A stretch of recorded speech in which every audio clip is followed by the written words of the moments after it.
நடத்துவாராக. பரிசுத்த ஆவியானவர் உங்களுக்கு அந்த கிருபைகளை தருவாராக. அல்லேலூயா.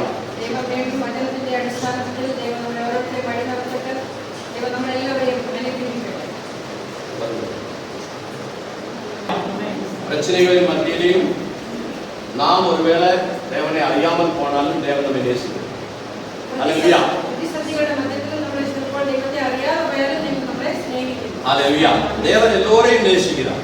ദൈവം എല്ലാവരെയും സ്നേഹിക്കുന്നു. தேவன் நம்மை நேசிக்கிறார் என்பதற்காக தேவனுடைய ஆசீர்வாதம் நமக்கு கிடைக்கணும் அப்படிங்கிற அவசியம் கிடையாது.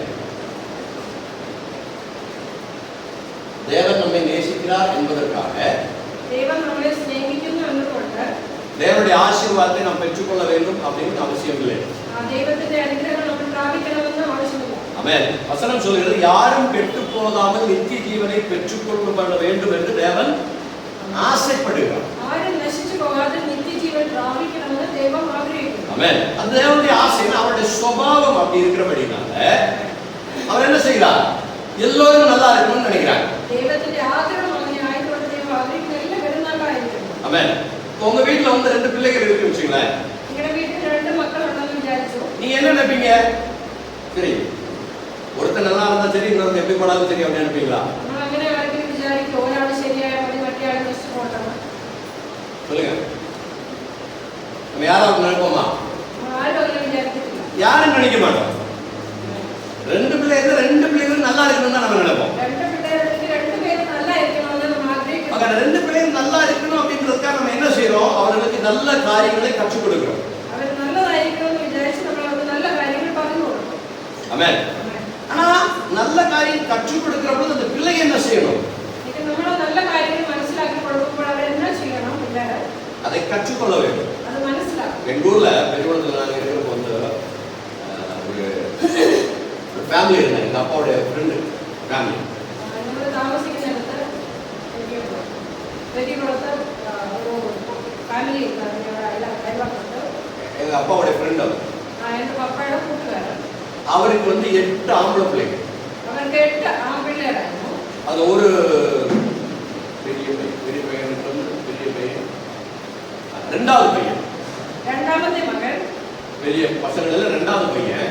ആൺപിള്ളേരുടെ രണ്ടാമത്തെ മകൻ. சின்ன பிள்ளையில இருந்தே பெரிய தலைவலி. சின்ன பிள்ளையில இருந்தே தெருவில் இருக்கிற பசங்க எல்லாம் அடிப்பான், பிரச்சனை பண்ணுவான். என்னை விட வயசுக்கு அதிகமானவர் மூத்த பையன் பிரச்சனை பண்ணுவான். அந்த மாதிரி எல்லாம் செஞ்சுட்டே இருந்தான். രണ്ടാമത്തെ മകൻ വലിയ എല്ലാവർക്കും വലിയ തലവേദനയാണ്. വീട്ടിലകത്ത് നാട്ടിൽ கடைசியில் பெரிய ரவுடி ஆயிட்டான். ഒടുവിൽ അവൻ വലിയ റൗഡിയായി. அவன் பேரை கேட்டாலே எங்க ஊர்ல இருக்கிறவங்க பயப்படுவாங்க. அந்த அளவுக்கு பெரிய ரவுடி ஆயிட்டான். അവന്റെ പേര് കേൾക്കുമ്പോഴേ ആ നാട്ടിലുള്ളവരെല്ലാം പേടിയായി തുടങ്ങി. யாரை அடிக்கிறதுக்கும் கொல்றதுக்கும் எல்லாத்துக்கும் அவன் மேல ஏகப்பட்ட போலீஸ் கேஸ். അവന്റെ പേര് നോക്കി പോലീസ് കേസായി ഭയങ്കര റൗഡിയായി മാറി. மற்ற பிள்ளைகள்லாம் மற்ற 7 பசங்களும் நல்லா ஒழுங்கா அவங்க வேலைக்கு போவாங்க, ஸ்கூலுக்கு போறாங்க, படிக்கிறோம் வேலைக்கு போறாங்க எல்லாம் செய்றாங்க. இவங்க ஒருத்த மட்டும் தலைவலி. ആ വീട്ടിൽ ബാക്കി 7 മക്കൾ നല്ല പിള്ളേരാണ്. ഒരു കുഴപ്പമില്ല. ഈ രണ്ടാമത്തെ മകൻ മാത്രമേ ഉള്ളൂ നശിച്ചു പോയത്. அவங்க அப்பா வந்து அதிகமா யாரை பத்தி பேசுவாங்க தெரியுங்களா? எங்க அப்பாட்ட வந்து എന്നാൽ അവരെ അപ്പൻ ആ മക്കളിൽ എല്ലാരെയും പറ്റി ആരെ പറ്റി കൂടുതൽ പറയുന്നതെന്നറിയാമോ? சொல்ல முடியுமா? ரெண்டாவது பையனை பத்தி தான் சொல்லுவார். രണ്ടാമത്തെ മകനെ പറ്റിയാണ് കൂടുതൽ പറയുന്നത്. ஏன் அவர் அப்படி சொல்றாரு? அவன் தான் கெட்டவனாச்சே, அவனை பத்தி ஏன் சொல்லணும்? അവൻ നശിച്ചു പോയതാണ്. അവൻ റൗഡിയായി മാറിയത്. അവനെ பத்தி தான் அவங்க அப்பாவுக்கு அதிக வருத்தம்.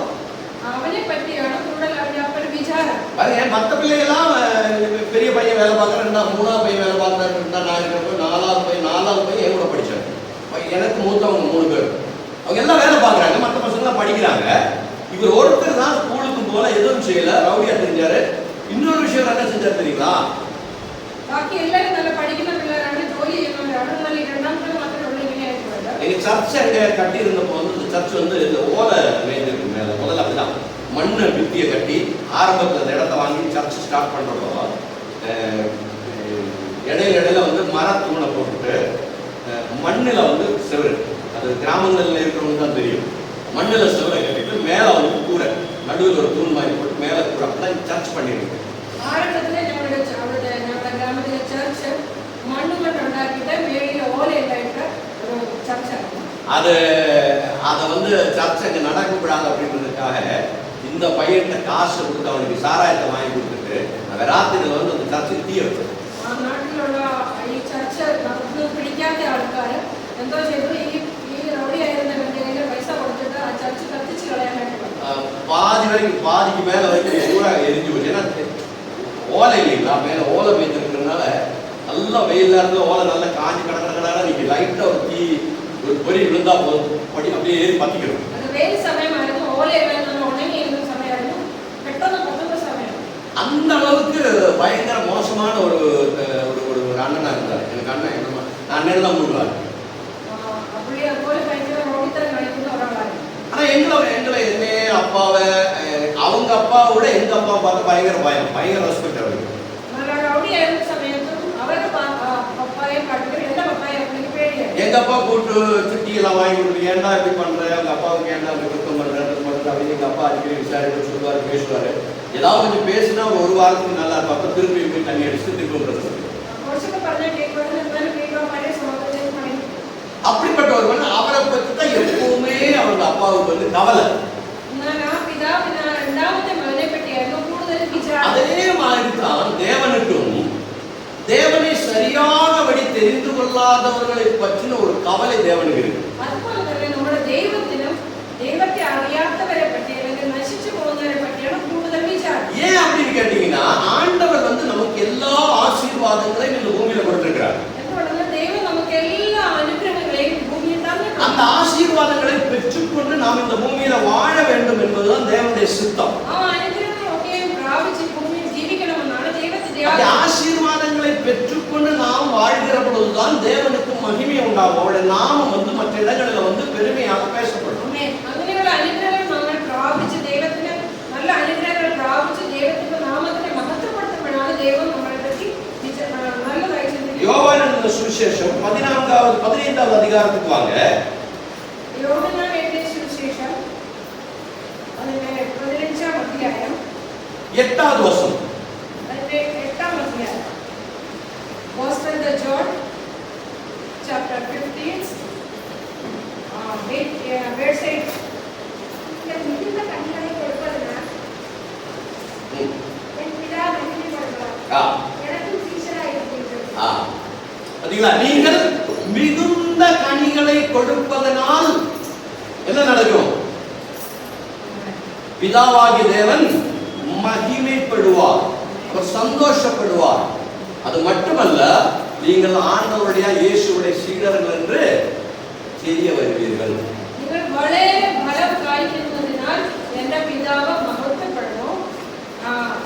അതുകൊണ്ട് നിങ്ങൾ എൻ്റെ ശിഷ്യന്മാർ ആകും. இந்த இடத்துல வந்து மனிதனை ஒரு மரத்தோடு ஒப்பிட்டிருக்கிறாங்க. ஒரு மனுஷனை ஒரு மரத்தினோட இப்படி உருவிச்சிருக்காங்க. நம்ம வீட்டுல ஒரு மரத்தை நம்ம வைக்கிறோம், ஒரு செடியை நம்ம வைக்கிறோம், ஒரு என்ன சொல்றது, ஒரு தை கொண்டு வந்து வைக்கிறோம், மரத்தினுடைய தையை கொண்டு வந்து வைக்கிறோம் அப்படின்னு சொன்னா எதுக்காக நீங்க வைக்கிறீங்க? நம்ம வீட்டுல ஒரு மரம் நடந்தது எதுக்கு வேண்டிய? அது வளரணும், அதுல கனி கிடைக்கணும், அந்த கனி நம்ம சாப்பிடலாம், மற்றவங்க கொடுக்கலாம். மரம் வளரணும், அதுல பலம் கிட்டணும், அதை நம்மள பெருக்கணும், மற்றவங்களுக்கு கொடுக்கணும். அந்த எதிர்பார்ப்போட தான் நம்ம வைக்கிறோம். അങ്ങനെ വിചാരത്തിലാണ് നമ്മൾ മരം. ஆனா அந்த மரம் வளர்ந்து வந்து எந்த ஒரு கனியை கொடுக்காம இடத்தை மட்டும் இப்படி கவர் பண்ணிக்கிட்டே போச்சுன்னா யாருக்கு என்ன பிரயோஜனம்? மரம் வளர்ந்துட்டு ஒரு பலவும் தராத ஸ்தலம் வெறுതെ കളയുന്നതുകൊണ്ട് നമുക്ക് என்ன பிரயோஜனம்? யாருக்கும் பிரயோஜனம் இல்லை. அது வெச்ச மனிதனுக்கு ஒரு துக்கம். மரம் நட்ட மனுஷனுக்கு வழி வரும் துக்கமாய்.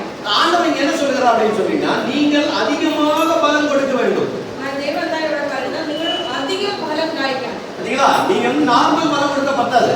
நீங்க சாதாரணமாയിട്ടുള്ള பலன் கொடுத்தா போதும். அதிகமான பலத்தை கொடுக்க வேண்டும். ஒத்திரி பலன் கொடுக்கணும். அதாவது நீங்க உங்களுடைய கெபாசிட்டிக்கு மேல இருக்கக்கூடிய ஒரு ப்ரொடக்டிவிட்டி உங்களுக்கு உண்டாகும். നിങ്ങളുടെ കഴിവിനും മേലായ ഒരു ഫലം നിങ്ങളിൽ നിന്ന് പുറപ്പെടും. அது எப்படி உண்டாகும்? അതെങ്ങനെ വരും? நீங்கள் ஆண்டவரோடு சேர்ந்து வாழ்ந்தால் நிச்சயமாக அந்த கெபாசிட்டி உங்களுக்கு வரும். அது நீங்கள் தேவனோடு சேர்ந்து வாழ்ந்தால் வசித்தால் நிങ്ങളിൽ നിന്ന് புறப்படும். அது உதாரணம் ஆண்டவர் என்ன சொல்றாரு பாருங்க. இந்த 1வது வசனத்திலிருந்து படிப்போம். யோவான் எழுதின சுவிசேஷம் 15வது அதிகாரம் 1வது வசனத்திலிருந்து படிப்போம். உங்க மொபைல்ல இருந்துச்சுன்னா நீங்க எடுத்து பாக்கலாம். மொபைல்ல நீங்க டவுன்லோட் பண்ணி வச்சிருந்தீங்கன்னா அதை எடுத்து பாக்கலாம். Gospel of John chapter 15. படி, ஒவ்வொரு வசனமா படி. நான் மெய்யான திராட்சை செடி, என் பிதா திராட்சை தோட்டக்காரர். அதுல அப்படின்னா என்ன அர்த்தம்? ஆரம்பத்திலேயே ஒரு பெரிய ஒரு ட்விஸ்ட். அந்த வசனத்திலே ஒரு ட்விஸ்ட் இருக்கு. ആ വാക്കിനകത്ത് തന്നെ ഒരു ഭിന്നതയുണ്ട്. அது என்ன அந்த கான்ட்ரோவர்சின்னு என்ன? அந்த கான்ட்ரோவர்சி என்ன? ആ ഭിന്നത എന്താണ്? படிச்சுட்டு நீங்களே சொல்லுங்க. நீங்க தான் அது விளக்கம் சொல்லணும். நல்லா படிங்க ஒரு தடவை. படிங்க அந்த ஃபர்ஸ்ட் வசனத்தை ஒரு தடவை படிங்க. நான் மெய்யான திராட்சை செடி. போதும். அப்போ அவ்வளோ போதும். அதில் ஒரு ட்விஸ்ட் இருக்குது. சொல்லுங்க பார்க்கலாம்.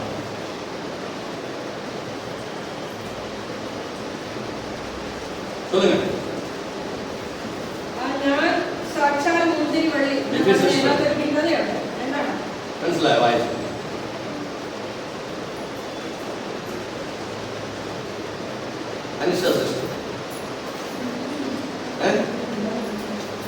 ஃபர்ஸ்ட் லைனே படிங்க. ஃபர்ஸ்ட் லைனை படிச்சா அதுலயே இருக்குது ட்விஸ்ட். நீங்க தான படிங்க. சொல்லுங்க. ഞാൻ സാക്ഷാൽ മുന്തിരി വള്ളി.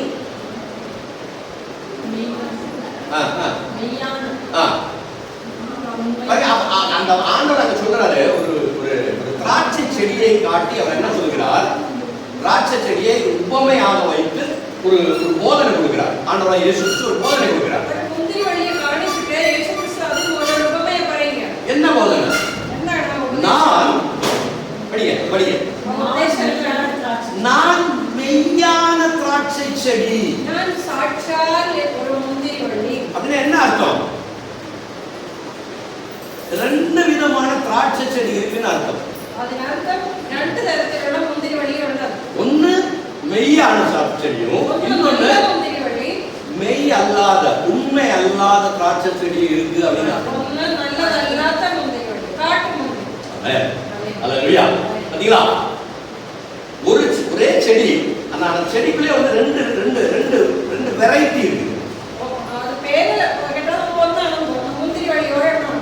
ஆனால் അതിനകത്ത് തന്നെ அதனால ஆண்டவர் எடுத்து சொல்றார். அதுകൊണ്ടാണ് അവിടെ യേശു എടുத்து പറഞ്ഞു. ஏன் ஆண்டவர் இயேசு இந்த உவமை இந்த இடத்துல சொல்றாங்க அப்படின்னா அதை கவனிக்கணும்.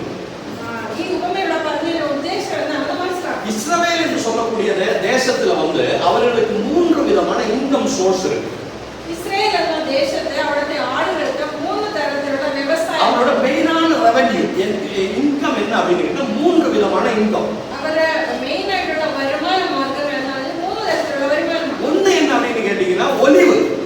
ഒന്ന് ഒലിവ് മരം. ஒலிவு மரத்தினுடைய காய்கள்னால எண்ணெய் எடுக்கப்பட்டு அந்த எண்ணெய் வந்து உலகம் முழுவதும் விற்கிறாங்க. அது மெயின் ஒரு இன்கம், அவங்களுடைய இன்கம் சோர்ஸ். அவருடைய ஒன்னாமത്തെ இன்கம் ഒലിവ് മരം. ഒലിവ് മരത്തിൽ നിന്ന് കിട്ടുന്ന കായ പറിച്ച് അതിൽ നിന്ന് എണ്ണ എടുത്ത് ആ എണ്ണ വിറ്റ് കിട്ടുന്ന സമ്പാദ്യം. அதுக்கு அடுத்து அவர்களுடைய இரண்டாவது சோர்ஸ் என்ன அப்படின்னா அத்தி. രണ്ടാമത്തേതാണ് അത്തി. അത്തി மரத்தில் നിന്ന് കിട്ടുന്ന മരം. அத்தி என்று சொல்லக்கூடிய ஒரு மரம் இருக்கு. அதனுடைய காய்கனிகள் வந்து உலகம் முழுவதும் ஃபேமஸ். ரொம்ப மனிதனுடைய உடலுக்கு சரீரத்துக்கு ரொம்ப பிரயோஜனமான ஒரு காரியம். மனுஷ சரீரத்துக்கு ഏറ്റവും നല്ല ഫലമാണ് ഈ അത്തിയുടെ മരം. இஸ்கியா என்று சொல்லக்கூடிய ராஜா இறந்து போறதுக்கு உடல் முழுவதும் புண்ணு வந்து இறந்து போற ஒரு சூழ்நிலையில் இருந்தார்.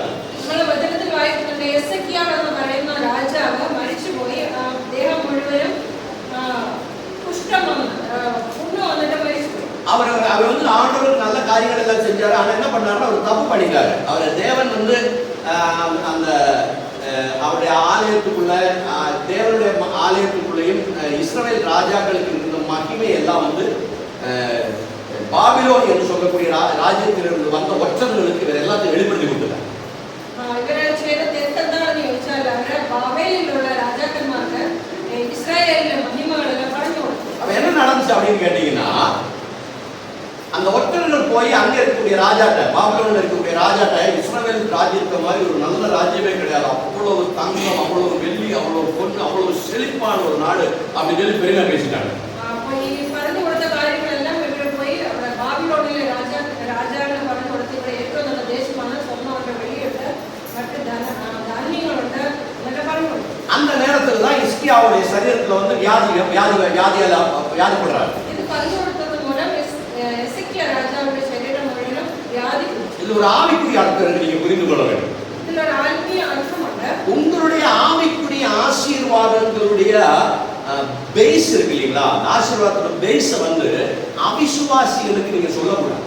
நம்மளுடைய ஆத்மீய ஜீவிதத்துல ஆத்மீய காரியங்களில் நல்ல காரியங்களை மற்றொரு அவிசுவாசிகளோடு பாரு. ஆவிக்குரிய வாழ்க்கையில் இருக்கக்கூடிய உங்களுடைய ஆவிக்குரிய ஆவிக்குரிய அபிஷேகத்தை பற்றி ஒரு ஆவிக்குரிய ரகசியத்தை பற்றி நீங்கள் வந்து அவிசுவாசிகளுக்கு சொல்லக்கூடாது. சொன்னால் பிசாசு உங்களுடைய அபிஷேகத்தை எடுத்து விடும். ஆமென். அதனால நம்ம ஆத்மீய காரியங்கள் நம்மளோட அனுகிரகங்களை பற்றி விசுவாசிகள் எல்லாத்தோட அவிசுவாசிகளோட പറഞ്ഞാൽ பிசாசு அவட பிரவர்த்திக்க சாத்தியம். ரொம்ப முக்கியமான ஒரு காரியம் ஆவிக்குரிய காரியத்தில் நீங்கள் தெரிந்து கொள்ள வேண்டிய காரியம். நீங்கள் ஆத்மீய ஜீவிதத்தில் அறிந்திருக்கிற ஒரு காரியம். சிம்சன் என்று சொல்லக்கூடிய ஒரு மனிதனை பற்றி உங்களுக்கு தெரியும். சிம்சனை பற்றி നിങ്ങൾക്ക് നന്നായിട്ട് അറിയാം. சிம்சனுடைய வல்லமை எங்க இருந்துச்சு தெரியுங்களா? சிம்சோന്റെ ശക്തി എവിടെയായിരുന്നു? அவருடைய முடியில இருந்துச்சு. அவருடைய தலைமுடியிലാണ് சக்தி. பெலிஸ்தியர்கள் வந்து நிறைய தடவை அவனை பிடிச்சாங்க, கட்டினாங்க, புது கேரளா கட்டினாங்க, என்ன சொல்றது, பலமான கேரளா கட்டினாங்க, நிறைய காரியங்களை கட்டி அவனை பிடிக்க பார்த்தாங்க, பிடிக்க முடியல. இஸ்ரேலியர்களை பிடிச்சு பல உபதிரவங்களை செய்ய நசிப்பிச்சு കളയാൻ സാധിച്ചില്ല. ஆனால் அவிசுவாசியான ஒரு பெண் அவனை வந்து கவர்ந்து அவனுடைய ரகசியத்தை தெரிந்து கொண்டவங்க என்ன பண்ணாங்க, ராத்திரியோட ராத்திரி அவனுடைய தலையை வந்து மொட்டை அடிச்சிட்டான். എന്നാൽ അവിശ്വാസിയായ ഒരു സ്ത്രീയോട് അവൻ ഇടപെട്ടത് മൂലം അവരുടെ സത്യങ്ങൾ അവൻ വെളിപ്പെടുത്തിയത് മൂലം അവന്റെ രഹസ്യം മറ്റുള്ളവർ മനസ്സിലാക്കി வழியாக அவனுக்குள்ள இருந்த அபிஷேகம் அவனை விட்டு விடப்பட்டது. அவன் பிடிபட்டான், கடைசியில் இறந்து போயிட்டான். ആ സത്യം അവൻ മനസ്സിലാക്കിയത് മൂലം അവനിലുള്ള ശക്തി അവനിൽ നിന്ന് പുറപ്പെട്ടു. இதே மாதிரி இஸ்கியா என்று சொல்லக்கூடிய ராஜா என்ன சொல்றாரு, தேவன் அவர்களுக்கு இந்த தேசத்துக்கு கொடுத்த ஆசீர்வாதங்களை அசிரியா தேசத்தில் பாபிலோன் என்று சொல்லக்கூடிய தேசத்தில் இருக்கிற ஒற்றர்களுக்கு சொல்லிக் கொடுத்தார்.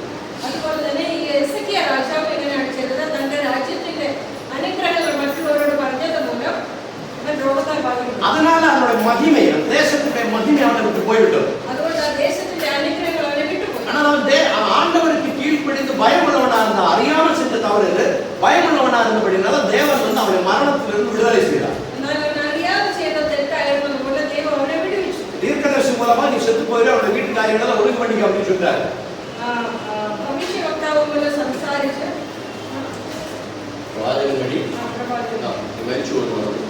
പ്രവാചകനോട് സംസാരിച്ച് നീ മരിച്ചു പോകുമെന്ന് പറഞ്ഞു. അവൻ അനുദപിച്ചു.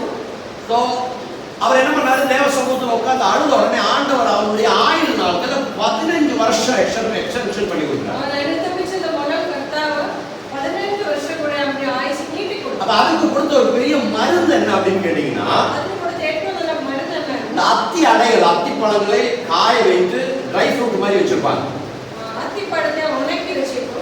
அந்த அத்தி பழங்களை உடைத்து, அந்த காய வைத்த பழங்களை உடைத்து அந்த புண்ணு மேல தேய்ச்சி விடுன்னு சொன்னாங்க. ആ അത്തിപ്പഴത്തിന്റെ ചാറ് പിഴിഞ്ഞ് എടുത്ത് അവന്റെ ദേഹത്ത് തേക്കാൻ പറഞ്ഞു. அது ஒரு பெரிய ஒரு மருந்து. അത് നല്ല മരുന്നാണ്. சோ இஸ்ரவேலோட 2 இன்கம் சோர்ஸ் அது. രണ്ടാമത്തെ ഇസ്രായേലിന്റെ ഇൻകം സോഴ്സ് ആണ്. அடுத்து மூணாவது ஒரு இன்கம் என்ன அப்படின்னு கேட்டீங்கன்னா, திராட்சை ரசம். உலகத்திலே அதிகமா திராட்சை ரசம் வளரக்கூடிய ஒரு தேசம் இஸ்ரவேல் தேசம். മൂന്നാമത്തെ ഇൻകമാണ്, വരുമാന മാർഗമാണ് മുന്തിരി വള്ളി. அது திராட்சை ரசம் எது அப்படின்னு கேட்டீங்கன்னா, நம்ம ஊர்ல டீ மாதிரி. நம்ம ஊர்ல வந்து வீட்டுல ஆள் வந்தாங்கன்னா நம்ம என்ன பண்ணுவோம், டீ போட்டு கொடுப்போம் இல்லைங்களா? നമ്മുടെ നാട്ടിൽ നമ്മൾ ആളുകൾ വീട്ടിൽ വരുമ്പോൾ എന്താണ് കൊടുക്കുന്നത്, ചായ. അതുപോലെ അവിടെ ഇസ്രായേലിലാണ് കൊടുക്കുന്നത്. நீங்க இஸ்ரவேல்ல எந்த வீட்டுக்கு போனாலும் என்ன பண்ணுவாங்கன்னா, அவங்களோட ட்ரெடிஷன் என்னன்னா, அவங்க ஒண்ணு வீட்டுல வேலைக்காரங்களை அனுப்பிடுவாங்க, இல்லைன்னா அதாவது இந்த வரக்கூடிய கெஸ்டோடைய என்ன சொல்றது, அந்த அந்த அந்த பொசிஷனுக்கு பொறுத்தவரை அவங்க பண்ணுவாங்க. பொசிஷனுக்கு ஏற்ற மாதிரி அவங்க வந்து வெல்கம் பண்ணுவாங்க. ഒരു വീട്ടിൽ ഒരു വ്യക്തി വന്നാൽ അല്ലെങ്കിൽ ഒരു വിരുന്നുകാരൻ വന്നാൽ ആ വിരുന്നുകാരന്റെ പദവി എന്നാണോ അതിനനുസരിച്ചാണ് അവനെ സ്വീകരിക്കുന്നത്. எல்லா வீடுகளிலேயும் வெளியில ஒரு பெரிய ஜார் மாதிரி இருக்கு, ஒரு பாத்திரம் வச்சிருப்பாங்க. എല്ലാ വീടിന്റെയും വാതിക്കല ഒരു വലിയൊരു പാത്രം വെച്ചിരിക്കും, ஒரு மக் இருக்கு. ഒരു മഗ്ഗും വെച്ചിരിക്കും. நீங்க அவங்க வீட்டுக்கு போனீங்கன்னா உடனே அவங்க ஒண்ணு, அதாவது உங்களோட பொசிஷன், நீ ஒரு ஹையர் பெர்சனா இருந்தா வீட்டினுடைய ஓனரே வருவார். നിങ്ങൾ ഒരു ഉയർന്ന വ്യക്തിയാണെങ്കിൽ ആ വീട്ടിലുള്ള അധികാരി, ആ വീട്ടിലെ ഉടമസ്ഥൻ എന്ന്, இல்ல அதுக்கு அடுத்த ஒரு பொசிஷன் நீங்க இருக்கீங்க, வீட்டுல இருக்கிற யாராவது வருவாங்க. അല്ലെങ്കിൽ താഴെ വ്യക്തിയാണെങ്കിൽ അതിനനുസരിച്ച് ആരെങ്കിലും വരും. இல்ல நீங்க ஒரு சாதாரண വ്യക്തി முதல்ல ஆளா இருந்துச்சு, அவங்க வேலைக்காரங்க வருவாங்க. അല്ല ഒരു സാധാരണ ആളാണെങ്കിൽ അവിടുത്തെ വേലക്കാരൻ வந்து என்ன பண்ணுவாங்க அப்படின்னா, அவங்க முதல்ல என்ன பண்ணுவாங்க, உங்களுடைய கால்களை கழுவி விடுவாங்க. അവർ വന്നിട്ട് നിങ്ങളുടെ കാല് കഴിയും. ஆமென். அதுக்கு பிறகு உங்களை ஹக் பண்ணுவாங்க. അത് കഴിഞ്ഞ് നിങ്ങളെ കെട്ടിപ്പിടിക്കും. அதுக்கு பிறகு உங்களுக்கு முத்தம் கொடுத்து உங்க வீட்டுக்கு அழைத்து போவாங்க. അത് കഴിഞ്ഞ് നിങ്ങളുടെ ഉമ്മ തന്ന് നിങ്ങളെ വീട്ടിനകത്തേക്ക് அதுக்கு பிறகு உட்கார வச்சுட்டு உங்களுக்கு முதல்ல கொடுக்கிறது தான் இந்த திராட்சை ரசம். അത് കഴിഞ്ഞ് നമ്മളെ ഇരുത്തിയതിനു ശേഷം നമ്മൾക്ക് ആദ്യമായിട്ട് തരുന്നതാണ് മുന്തിരിച്ചാറ്. அது நம்ம ஊர்ல எப்படி நம்ம டீ கொடுக்குறோமோ അതே மாதிரி ஒரு இது. നമ്മൾ ഈ നമ്മുടെ വീടുകളിൽ വരുന്നവർക്ക് ചായ കൊടുക്കുന്ന പോലെയുള്ള ഒരു രീതി. இந்த இடத்துல ஒரு ப்ராப்ளம் என்ன அப்படின்னு கேட்டீங்கன்னா, இந்த இஸ்ரவேல்ல வந்து இந்த முந்திரி, இந்த திராட்சை செடியை இந்த விவசாயம் பண்றப்ப இது ஒரு ப்ராப்ளம் இருக்கு. முந்திரி வள்ளியோட விவசாயம் நடக்கப்படாதனால ஒரு ப்ராப்ளம் இல்லை. இந்த செடி சின்ன சின்ன செடியா இருக்கிறப்போ இந்த செடியை பார்த்தா நல்ல திராட்சை செடியும் கெட்ட திராட்சை செடியை பார்த்தா தெரியாது. ഈ മുന്തിരി വള്ളി വളർന്നു വരുമ്പോൾ അത് ചെറുതായിരിക്കുമ്പോൾ നമ്മൾ ഇതിനെ മനസ്സിലാക്കാൻ ബുദ്ധിമുട്ടാണ്. ஒரே மாதிரி இருக்கும். രണ്ടും ഒരുപോലെ ഇരിക്കും. நல்ல திராட்சை செடி கெட்ட திராட்சை செடி அப்படின்னு நீங்க வந்து அது எப்படி இமேஜின் பண்ணுவீங்க? அதனுடைய திராட்சை பழம் எல்லாம் சேம் தான், டிட்டோ. எப்படி நல்ல திராட்சை பழம் இருக்கு அப்படியே டிட்டோவா இருக்கும். ரெண்டும் ஒரே மாதிரி இருக்கிறது புறப்பட்டு ரெண்டு பழம் கண்டாலும் ஒருപോലെ இருக்கும். ஆனா என்ன நல்லது கெட்டதுன்னு எப்படி நிரூபிக்க முடியும் அப்படின்னு கேட்டீங்கன்னா, நம்மளுக்கு நல்லதானோ சீத்தையானோ எങ്ങനെ മനസ്സിലാക്കും? நீங்க எடுத்து சாப்பிடுறப்போ கசக்கும். நம்ம எடுத்து കഴിക്കുമ്പോൾ அது கைப்பாகும். பார்க்கறதுக்கு திராட்சை செடி ஒரே மாதிரி தான் இருக்கும். நோக்கமா ரெண்டு கெட்ட ஒருപോലെ இருக்கும். கெட்ட திராட்சை செடி, மோசமான திராட்சை செடி அப்படின்னு கேட்டீங்கன்னா, வளர்ந்து வந்த பிறகு அந்த கனி வருகிற பொழுது அந்த கனியிலிருந்து நீங்க ஒரு திராட்சை பழத்தை எடுத்து சாப்பிட்டீங்கன்னா அது கசக்கும்.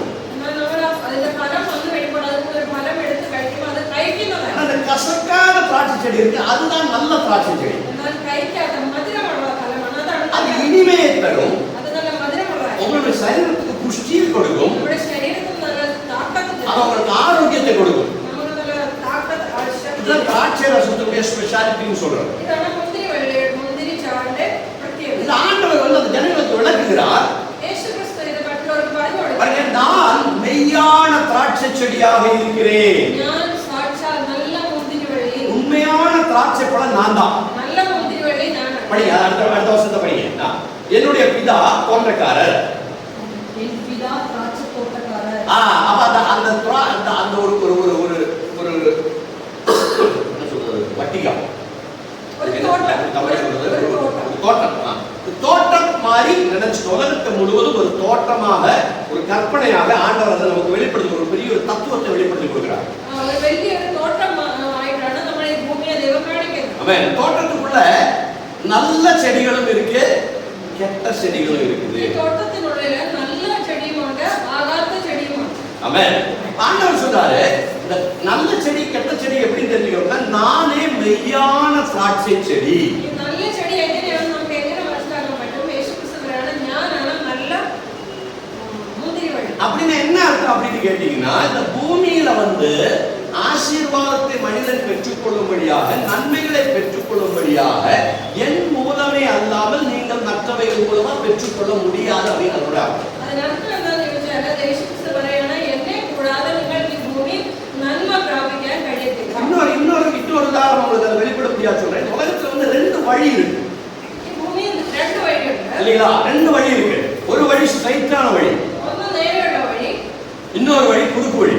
വേറൊന്ന് പെട്ടെന്ന് പോകാത്ത വഴി, എളുപ്പ വഴി. ஆமென். ஆனா அந்த குறுக்கு வழியில போனீங்கன்னா நீங்க மாட்டிக்குவீங்க. നല്ല എളുപ്പ വഴിയെ പോയാൽ നമ്മൾ എവിടെയെങ്കിലും പോയി, ஸ்ட்ரைட்டான வழியில போனா நீங்க என்ன பண்ணலாம்? கரெக்டா அந்த இடத்துக்கு போய் சேர்ந்துடலாம். നേരെയുള്ള വഴിയെ പോയാൽ നമുക്ക് എളുപ്പമായിരിക്കും. എളുപ്പമല്ല, പക്ഷേ കറക്റ്റ് സ്ഥലത്ത്. இந்த பசில் கேம் எல்லாம் வரும் பாத்தீங்களா? இந்த பசில் கேம் எல்லாம் வந்து அதுல இருந்துதான். பசில் கேம் பாத்தீங்கன்னா ஒரு முயல் இருக்கும். அந்த முயலை வந்து என்ன சொல்றது, டுட்டு முயலா அப்படின்னு ஒரு பேர். அந்த முயலை கொண்டு போய் என்ன பண்ணணும்னா அதனுடைய கேவலை கொண்டு போய் விடணும். அதுக்கு என்ன பண்ணுவாங்கன்னா, இடையில இப்படி வரைஞ்சி இப்படி போட்டு இடையில கிராஸ் பண்ணி போட்டு ஒரே ஒரு வழி மட்டும் இருக்கும். கரெக்டா அந்த வழியில போனீங்கன்னா நீங்க கரெக்டா என்ன பண்ணிடலாம், அந்த கேவல போய் ரீச் பண்ணலாம். നമ്മുടെ പിള്ളേർക്ക് കളിച്ചത് ഇതൊക്കെ കണ്ടിട്ടുണ്ട്. മുയലിനെ അതിനെ കൂട്ടി കൊണ്ടുവിടണം. ഇത് ഒത്തിനകത്ത് കൊണ്ടുവിടാൻ നമ്മൾ என்ன ചെയ്യണം? അതിനകത്ത് കളറിലൊക്കെ വരച്ച് നമ്മളെ കാണിക്കും. நிறைய பேர் அது விளையாடுவாங்க. என்ன பண்ணுவாங்கன்னா அந்த வழியில போய் கடைசியில பார்த்தா அந்த இடத்துல ஸ்டக் ஆயிடும். ஸ்டார்ட் ചെയ്യുമ്പോൾ തെറ്റായ വഴിയായിരിക്കും പോകുന്നത്. ஏன் அப்படின்னு கேட்டீங்கன்னா, தவறான வழியில அவங்க போறாங்க. തെറ്റായ വഴിയാണ്. அதனால அவங்க வந்து ரீச் பண்ண முடியல. அவங்களுக்கு അവിടെ എത്താൻ സാധിച്ചു. ஆனா நீங்க கரெக்டா அதை வந்து வரைஞ்சு ஞானத்தோட அதை எங்க இருக்குன்னு சொல்லி பார்த்து கரெக்டா வரைஞ்சீங்கன்னா நீங்க கரெக்டா ரீச் பண்ண முடியும். ശ്രദ്ധിച്ച് നമ്മൾ അത് ചെയ്താൽ നമുക്ക് കറക്റ്റ് സ്ഥലത്തെത്താൻ പറ്റും. அதே மாதிரி ஆண்டவர் சொல்கிறார், நானே உண்மையான திராட்சை செடி. യേശു പറയാണ്, ഞാനാണ് സാക്ഷാൽ മുന്തിരി വള്ളി. பூமியில நிறைய செடிகள் இருக்கு, நிறைய திராட்சை செடிகள் இருக்கு. உங்களுக்கு திராட்சை செடி அப்படின்னு சொன்னா இன்பம் கொடுக்கக்கூடிய, நன்மை கொடுக்கக்கூடிய, ஆசீர்வாதம் கொடுக்கக்கூடிய ஒரு சோர்ஸ், நீர் ஊற்று அப்படின்னு அர்த்தம். ഈ മുന്തിരി വള്ളിക്ക് പ്രത്യേകത അതിനർത്ഥം അത് നന്മ തരുന്നത്, മധുരം തരുന്ന, അനുഗ്രഹം തരുന്ന വട്ടമാണ്. நான் நன்மையான திராட்சை செடி சொல்றது காரணம் என்ன அப்படின்னு கேட்டீங்கன்னா, பிதாவா இருக்கக்கூடிய தேவனாகிய தேவன் என்னை என்ன பண்ணியிருக்கார்? அதற்காக அபிஷேகம் பண்ணியிருக்கிறார். ഞാൻ നല്ല മുന്തിരിവള്ളിയാണെന്ന് പറഞ്ഞതിന്റെ അർത്ഥം എന്തുകൊണ്ടെന്ന് എന്റെ പിതാവാണ് എന്നെ നട്ടിരിക്കുന്നത് ഈ ഭൂമിയിലാക്കി. இப்ப ஆண்டவர் அடுத்து சொல்றாரு பாருங்க, நீங்கள் 2ஆம் வசனத்தை படிங்க. என்னில் கனி கொடாதிருக்கிற கொடி எதுவோ அதை அவர் அறுத்து போடுகிறார். பாத்தீங்களா? ஆண்டவராய் இயேசு கிறிஸ்துவோடு சேர்ந்து நீங்க கனியை கொடுக்க ஆரம்பிச்சீங்கன்னா நீங்க என்ன பண்ணுவீங்க? நல்ல கனியை கொடுப்பீங்க. യേശു ക്രിസ്തുവിനോട് ചേർന്ന് നമ്മൾ ഇരുന്നാൽ നമ്മൾ നല്ല ഫലം കായ്ക്കും. ஆமென். அது மட்டுமல்ல, நல்ல கனி மட்டும் நீங்க கொடுக்கிறது இல்ல, நீங்க அதிகமாக கனி கொடுப்பீங்க. நல்ல ஃபலம் கொடுக்க മാത്രമല്ല ആ ഫലം അധികം കൊടുക്കുക, കൂടുതൽ കൊടുക്കും. மூலன பட்டிங் பண்ணுவாங்க தெரியுமா? பட்டிங். നമ്മുടെ നാട്ടിൽ നമ്മൾ കണ്ടിട്ടുണ്ട്, ബഡ് ചെയ്യുന്ന മനുഷ്യനെ കണ്ടിട്ടുണ്ട്. பட்டு பண்ணுவாங்க. அதாவது ஒரே மாமரம் இருக்கும், சில மாமரத்துல பாத்தீங்கன்னா ருசியே இருக்காது, ஆனா நிறைய காய் வாய்க்கும். ചില മാവേല് നല്ല ഫലം കാണത്തില്ല, മധുരം കാണത്തില്ല, പക്ഷെ ഒത്തിരി ഉണ്ടാവും. ஆனா சில மரத்துல பாத்தீங்கன்னா 2-3 மாங்காய் தான் வரும், ஆனா ரொம்ப டேஸ்டா இருக்கும், ரொம்ப ருசியா இருக்கும். ചില മാവില് നല്ല 2-3 കായ്ക്കത്തില്ല, പക്ഷെ நல்ல மதுரம் ഉണ്ടാവും. என்ன பண்ணுவாங்க அப்படின்னா, அந்த கம்மியா டேஸ்டா இருக்கக்கூடிய மரத்தினுடைய கிளையை கட் பண்ணி நிறைய காய்க்கக்கூடிய அந்த மரத்தினுடைய ஒரு கிளையை எடுத்து இதோட சேர்த்து பட் பண்ணி வச்சுருவாங்க. ഈ കുറച്ച് മധുരമുള്ളതും ഈ കൂടുതൽ കായ്ക്കുന്ന മരത്തിന്റെയും നല്ല മധുരമുള്ള മരത്തിന്റെയും രണ്ടിന്റെയും കൂടെ ചേർത്ത് കൊമ്പ് ചേർത്ത് വെച്ച് പട്ടി இது ரெண்டும் மிங்கிலாகி அந்த கொடியில அந்த கிளையில வரக்கூடிய மரங்களை நீங்க பாத்தீங்கன்னா அதிகமாக காயும் காய்க்கும், நல்ல டேஸ்டாவும் இருக்கும். ഇത് മിക്സ് ചെയ്തുണ്ടാക്കിയ ഇതിന് നമ്മൾ കഴിക്കുന്ന ഫലം നല്ല ഫലമായിരിക്കും. அதுதான் பட்டிங் செய்வாங்க. അതിനെ பட்டிங் എന്ന് ஆண்டவர் என்ன சொல்றாரு? இந்த ஒரு பட்டிங் சிஸ்டத்தை உங்களுக்கு அறிமுகப்படுத்துகிறார். ഇവിടെ യേശു ക്രിസ്തു നമ്മളെ ഒരു பட்டிங் சிஸ்டம் പഠിപ്പിക്കുക. நீங்க உலகத்துல தனியா பிரயாணம் பண்ணீங்கன்னா நீங்க என்ன பண்ண முடியாது? ருசியாக வாழ முடியாது, இனிமையாக வாழ முடியாது, ஆசீர்வாதமாக வாழ முடியாது. യേശു പറയുന്നത് നിങ്ങൾ തന്നെ ഈ ഭൂമിയിൽ ജീവിച്ചാൽ നിങ്ങൾക്ക് ഒന്നും ചെയ്യാൻ നല്ല മധുരമുള്ള ഫലം പുറപ്പെടുവിക്കും. படிங்க சிஸ்டர், 2ஆம் வசனத்தை படிங்க, செகண்ட் வெர்ஸ் படிங்க.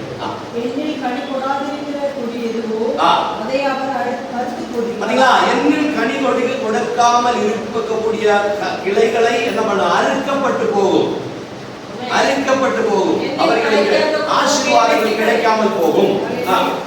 படிங்க.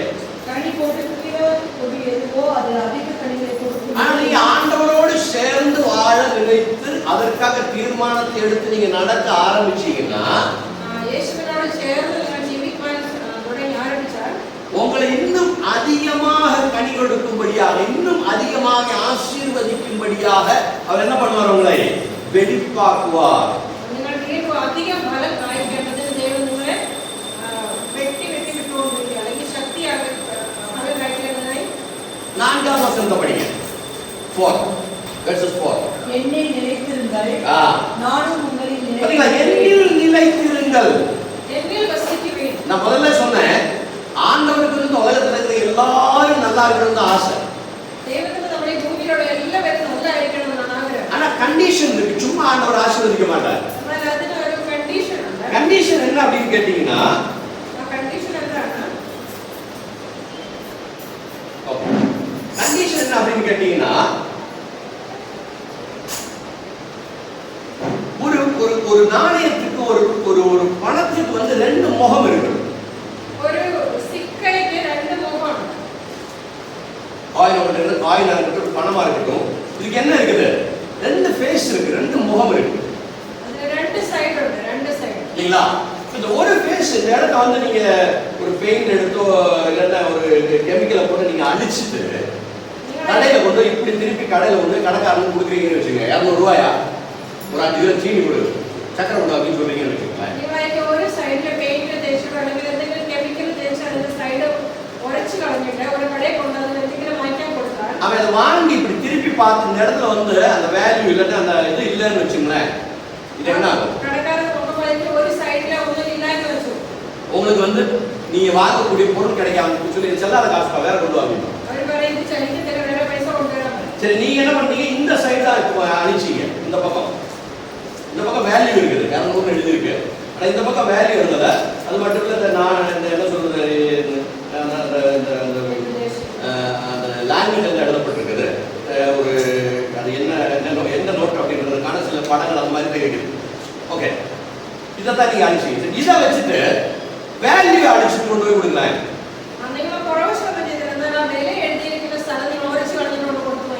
அப்பவும் என்ன ஆகாது, செல்லாது. இதே மாதிரி தான் தேவன் மெய்யான தேவனுடைய ஆசீர்வாதத்தை பெற்றுக்கொள்ள வேண்டும் என்றால் ரெண்டு முகம் இருக்கு. அந்த ரெண்டு முகத்துல முக்கியமான காரியம் என்ன, முக்கியமான காரியம் யாரு செய்யணும் அப்படின்னு கேட்டீங்கன்னா அது நம்மளா செய்யணும். என்ன அப்படின்னு கேட்டீங்கன்னா நாம் தேவனுக்குள் நிலை நிற்க வேண்டும். வசனத்தை 4ஆம் வசனத்தை திரும்ப படிங்க. 4 படிங்க. என்னில் நிலைத்திருங்கள், நானும் உங்களில் நிலைத்திருப்பேன். பாத்தீங்களா? ஏன் ஆண்டவர் சொல்லக்கூடாது நான் உங்களில் நிலைத்திருப்பேன், அதுக்கு பிறகு நீங்க என்னில் நிலைத்திருக்கேன்னு சொல்லி எழுதிருக்கலாம்ல?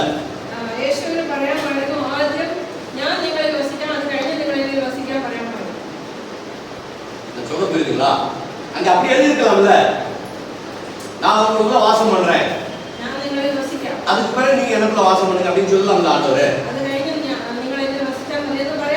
ஏன் ஆண்டவர் அப்படி சொல்லல? முதல் காரியம் நம்ம பண்ண வேண்டியது என்ன பண்ணணும்? என்ன எழுதப்பட்டிருக்கு? நீங்கள் என்னில் வசிக்கணும், நிலைத்திருக்கணும். நீங்கள் தான் முதல்ல என்னில் நிலைக்கணும்.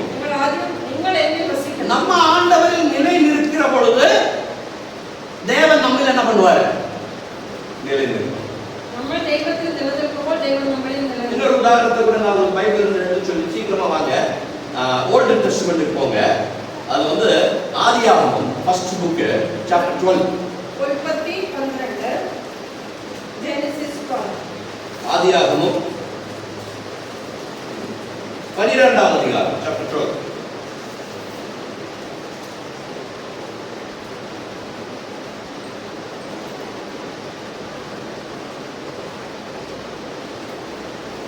படிங்க. 1-2 வசனங்கள் படிங்க. கர்த்தர் எகிப்து தேசத்தில் மோசேயையும் ஆரோனையும் நோக்கி, ஆதியாகமம் 12ஆம் அதிகாரம் 12. கர்த்தர் ஆபிரகாமை நோக்கி, முதல்ல இந்த பூமியில தேவன் ஒரு மனிதனுக்கு ஆசீர்வாதத்தை கொடுக்கிறார்.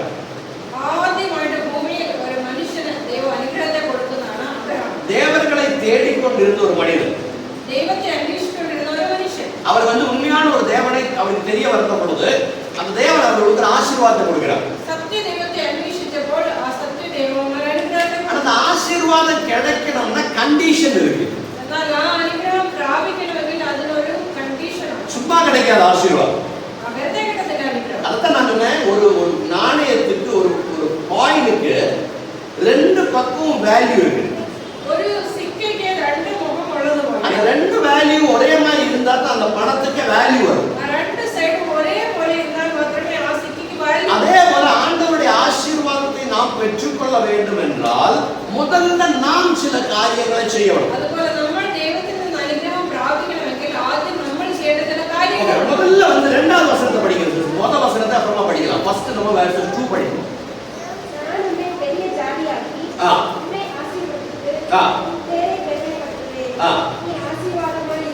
அடுத்து 3.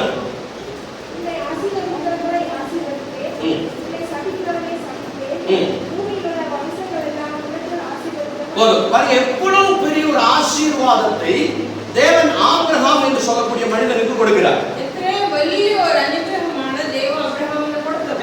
ஒன்னா படிக்க சொல்லுங்க. ஒவ்வொரு விஷயமா ஒருத்தர் படிக்க ஒன்னா படிக்க என்னை கவனிக்க, மற்றவங்க தயவு பண்ணி என்னை கவனிக்க.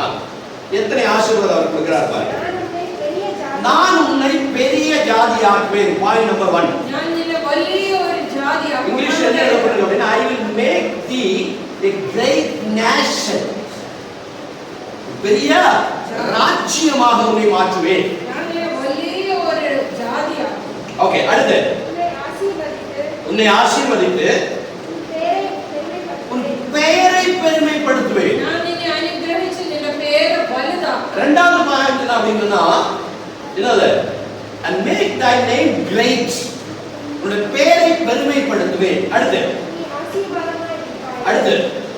நீ ஆசீர்வாதமாக இருப்பாய். பாருங்க, அடுத்த பாருங்க, பாயிண்ட் நம்பர் 3, மூணாவது வசனத்தை படிங்க. பாத்தீங்களா?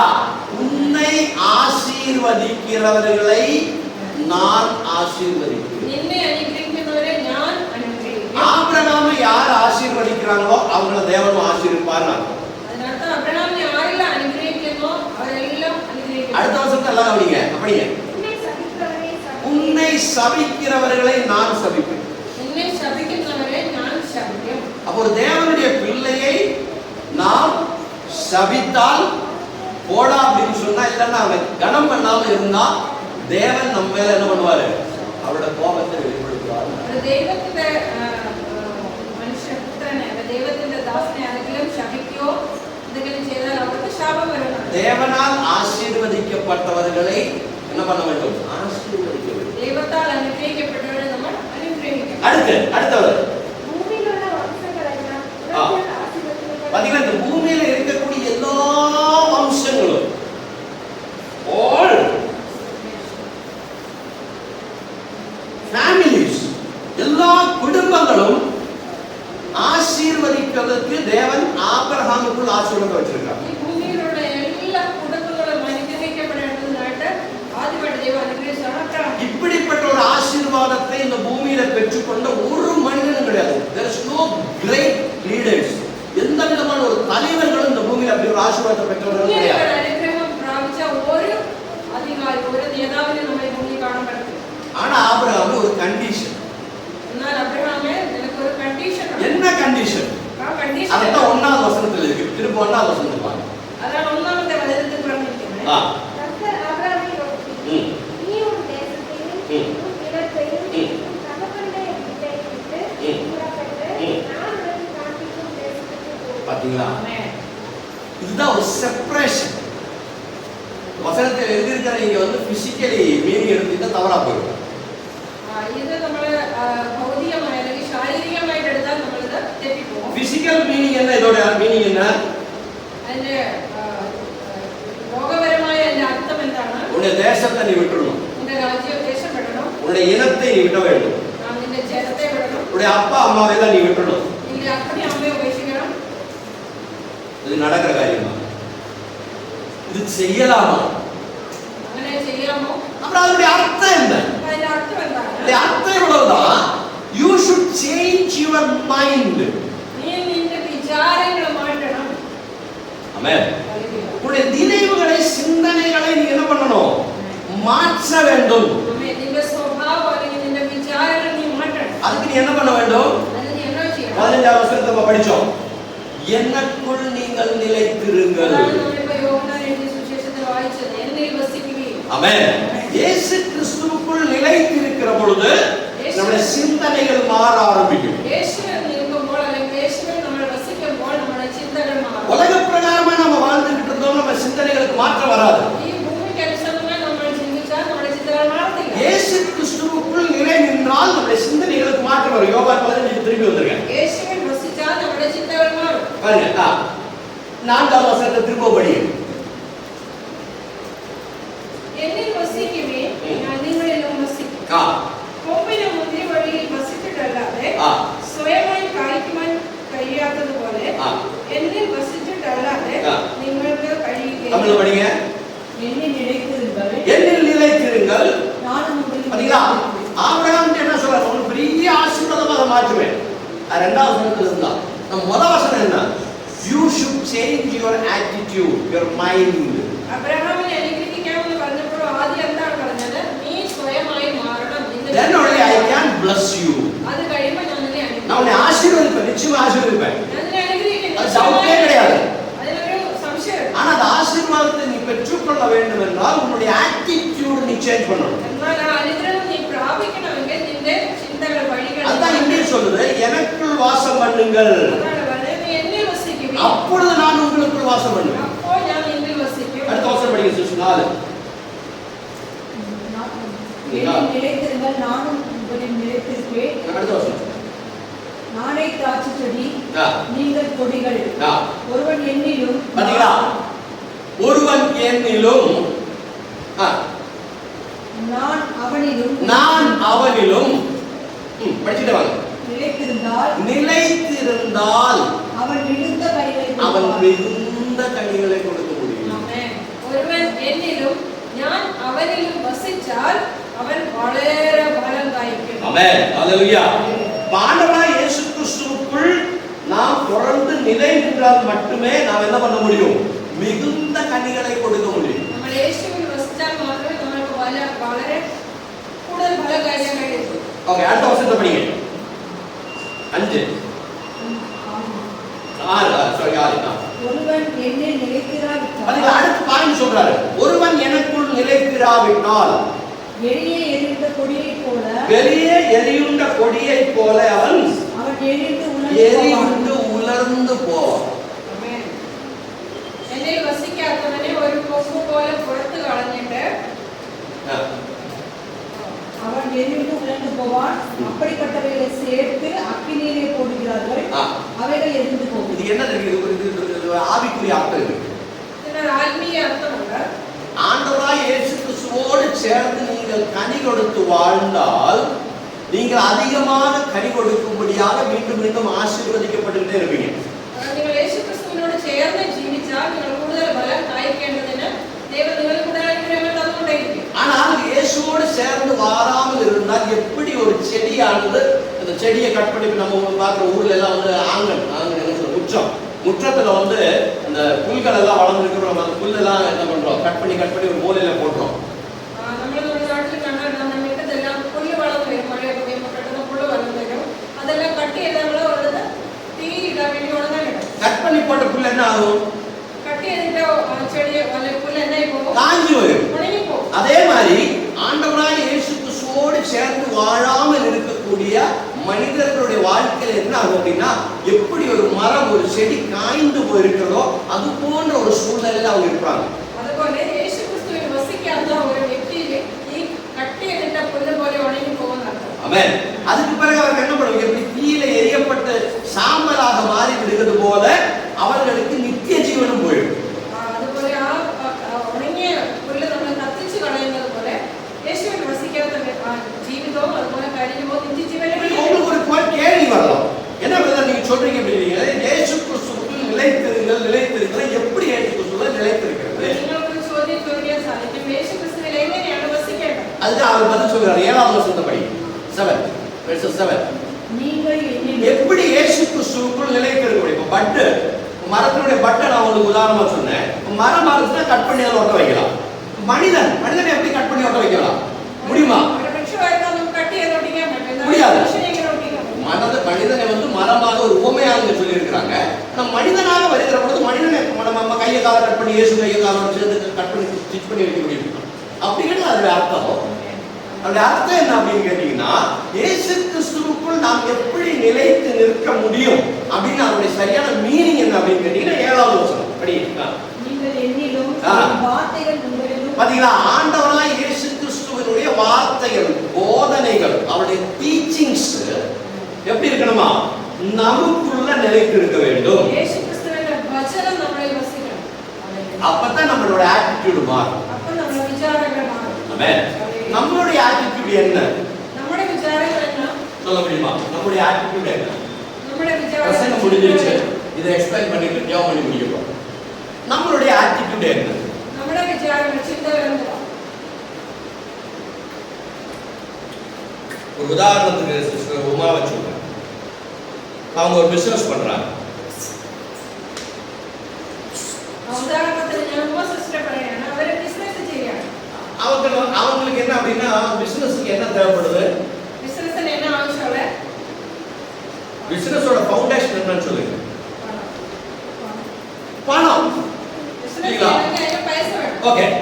அவங்களை பொறுத்த வரைக்கும் இப்ப பணம் இல்லாத ஒரு சூழ்நிலையில இருக்கிறாங்க. ரொம்ப டைட்டா இருக்கு அவங்களோட சிச்சுவேஷன். എന്നാൽ ഇപ്പോൾ അവരുടെ അവസ്ഥ പണം ഇല്ലാത്ത ഒരു അവസ്ഥയാണ്. முதல்ல ஒரு சின்ன கடையில இருந்தாங்க. இப்போ அந்த கடை ஷிஃப்ட் பண்ணணும்னு சொல்லி ஜெபரஸ் பண்ணாங்க.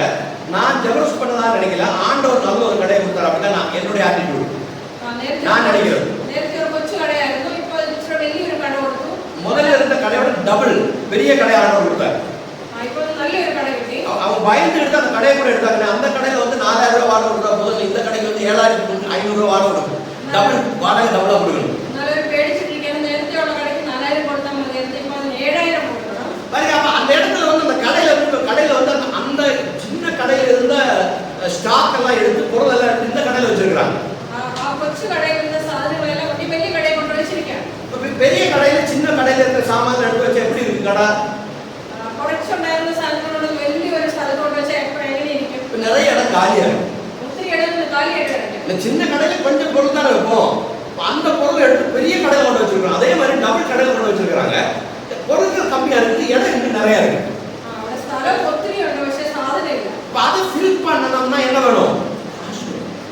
അവിടെ നിറയ്ക്കണമെങ്കിൽ ഇനി என்ன വേണം? പൈസ വേണം. காசு இருந்தா தான் நம்ம அதை கொண்டு போய் கொடுத்து பொருட்களை வாங்கி கொண்டு வந்து கடையில நிறைக்க முடியும். പൈസ ഉണ്ടെങ്കിൽ നമുക്ക് ആ സ്ഥലം നിറയ്ക്കാൻ പറ്റും. நம்முடைய ஆட்டிடியூட் என்ன?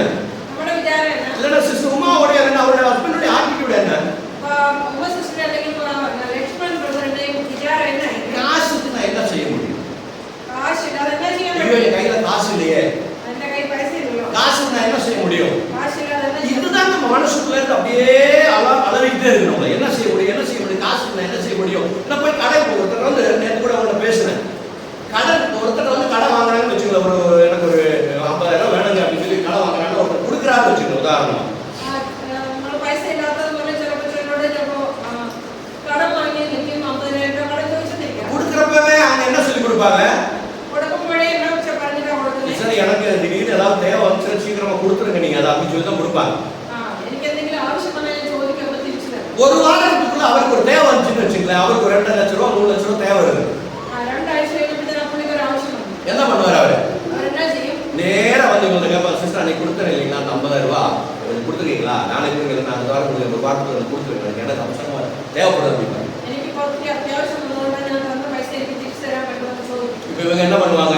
അവരെന്നാ ചെയ്യും? இருந்த காசெல்லாம் தூக்கி என்ன பண்ணியாச்சு, ഇരുന്നതെല്ലാം എടുത്ത് സാധനം பொருள் வாங்கி போட்டாச்சு. 50,000 ரூபாய் ஒரு நாளைக்கு சேல் ஆகாது.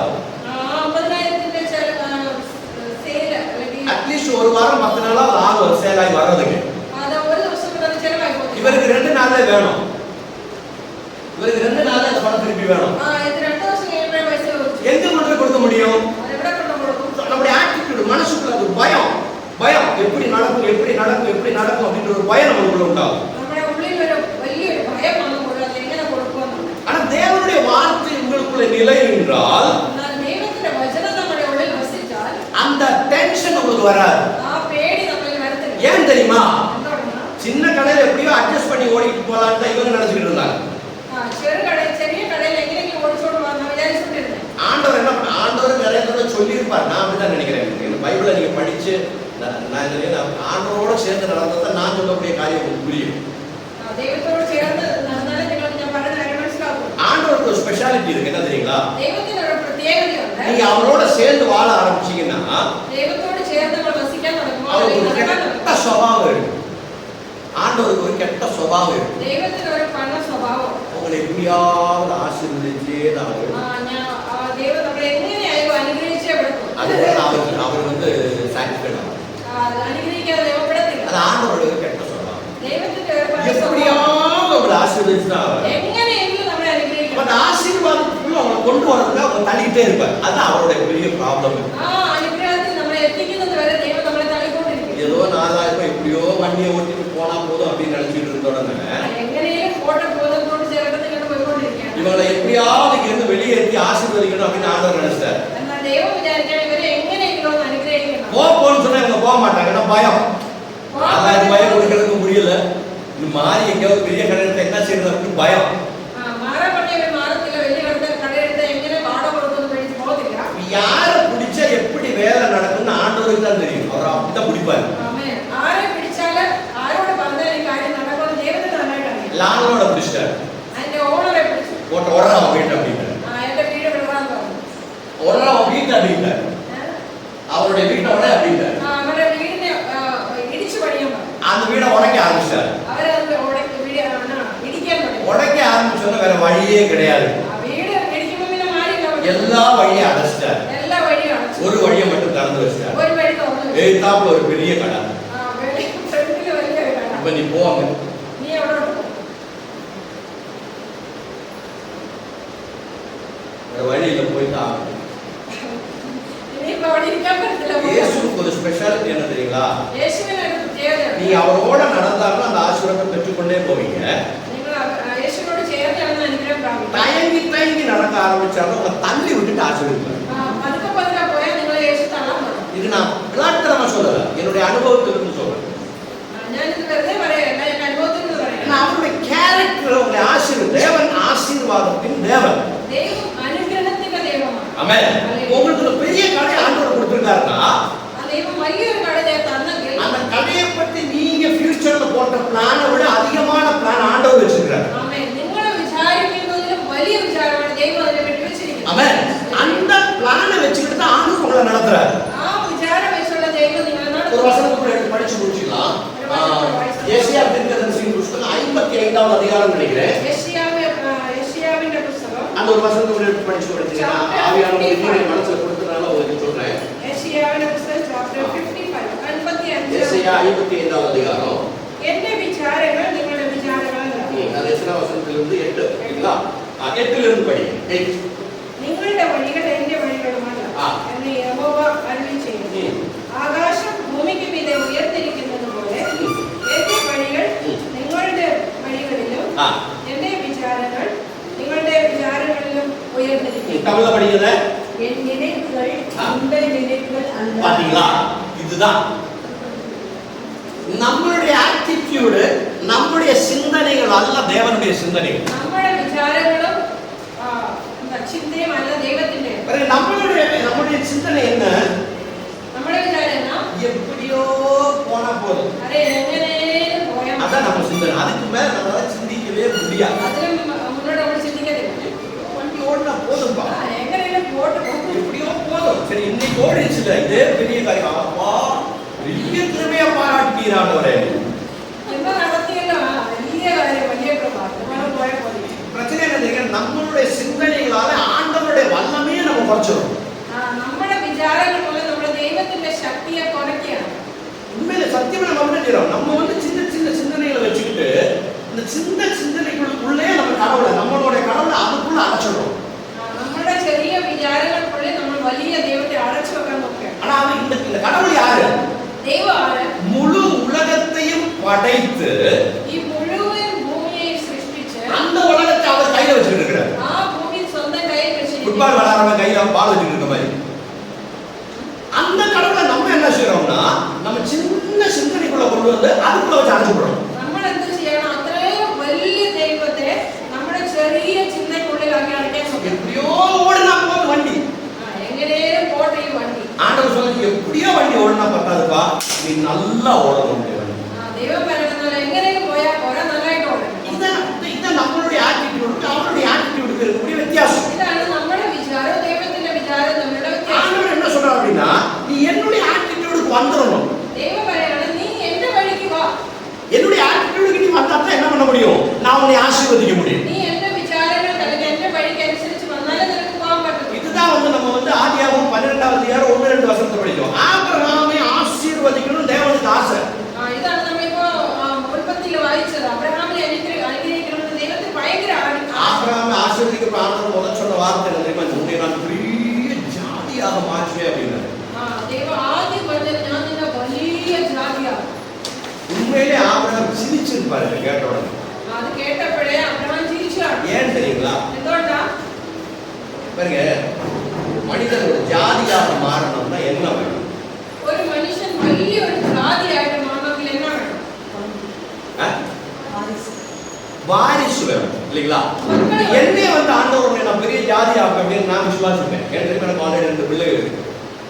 എന്നോട് പറയാ ദൈവം എന്നെ വലിയ ജാതിയായിട്ട് ചിലപ്പോൾ ഞാൻ വിശ്വസിക്കാൻ அந்த பிள்ளை கல்யாணம் முடிச்சு அவங்களுக்கு பிள்ளை உண்டாய், அவங்க கல்யாணம் முடிச்சு அவங்க பிள்ளை உண்டாய், அப்படியே அந்த குடும்பம் பெரிய பெரிய பெரிய ஒரு குடும்பமா ஒரு காந்தானம் மாறதுக்கு வாய்ப்பு இருக்கு இல்லைங்களா?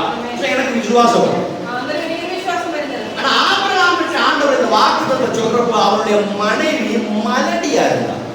എന്നാൽ അബ്രഹാമിനോട് ദൈവം ഈ വാഗ്ദത്തം പറയുമ്പോൾ അബ്രഹാമിന്റെ ഭാര്യ സാറ பிள்ளை இல்ல அவங்களுக்கு. അവർക്ക് മക്കളില്ല. உண்மையிலே மனுஷன் சிரிப்பான சிரிக்க மாட்டானா? അപ്പൊ അത് കേൾക്കുമ്പോ ആർക്കാരും ചിരി വരുമോ ഇല്ലയോ? ஆண்டவரே ஏதோ சாப்பாடு ஒடுக்கி இருக்குது. ஒரு 318 பேர் என் கூட யுத்த வீரர்கள் இருக்கிறாங்க. ஏதோ வண்டி ஓடிக்கிட்டு இருக்கு, அப்படியே வாழ்ந்து செத்து போயிடலாம் நான் நினைச்சிட்டு இருக்கிறேன், நீ என்னை கூப்பிட்டு கேள்விப்பட்டுறேன் அப்படின்ற மாதிரி ஆபிரகாம் யோசிச்சார். അബ്രഹാം വിചാരിക്കാൻ അബ്രഹാം പറയാണ് ദൈവമേ എന്റെ കൂടെ കുറച്ച് ജോലിക്കാരുണ്ട്, ഉള്ളവരെ വെച്ച് എങ്ങനെയെങ്കിലും ജീവിക്കാൻ പറ്റുന്ന ജീവിച്ച് இவருக்கு ஒரு காரியம் புரிஞ்சு போச்சு. இவனை வந்து இந்த இடத்துல உட்கார வச்சோம்னா, இந்த இப்ப இவன் இருக்கிற இடத்துல உட்கார வச்சோம்னா இவனை என்ன பண்ண முடியாது, ஆசீர்வதிக்க முடியும். ஆக்டிவிட்டி சேஞ்ச் ஆகும். ദൈവത്തിന്റെ മനസ്സിലായിരിക്കും ഇപ്പോൾ ഈ വിചാരിക്കുന്ന ഈ വിചാരങ്ങൾക്ക് അനുസരിച്ച് അവനെ വെച്ചോണ്ടിരുന്നാൽ അല്ലെങ്കിൽ ആ സ്ഥലത്ത് വസിച്ചാൽ അവൻ അനുഗ്രഹം പ്രാപിക്കും. அதுக்கு காரணம் என்ன தெரியுங்களா? അതിന്റെ കാര്യം കാണുന്നവനാണ് ஆபிரகாம் ஆண்டவர் சொல்றாரு. അബ്രഹാമിനോട് ദൈവം പറയാണ്, ஆபிரகாம் போய் அப்பாட்ட சொல்றாரு, அப்பா நான் ராத்திரில வந்து ஒரு கடவுள் எனக்கு முன்னால தோன்றினாரு, அவர் சொன்னார் நான் உன்னை பெரிய ஜாதி ஆகும் அப்படின்னு சொன்னாரு. அப்பாட்ட சொல்றாருன்னு வச்சுக்கிறேன். ഈ അബ്രഹാം പോയി തന്റെ പിതാവിനോട് പറയാണ്, ഞാൻ രാത്രിയിൽ ഒരു സ്വപ്നം കണ്ടു, അപ്പം ദൈവം എന്നോട് പറഞ്ഞു ഞാൻ നിന്നെ വലിയ ജാതിയാക്കുമെന്ന്. குறைஞ்சபட்சம் ஒரு ஆபிரகாமை விட ஒரு 30 வயசு மூத்தவர், 28 வயசு மூத்தவர்.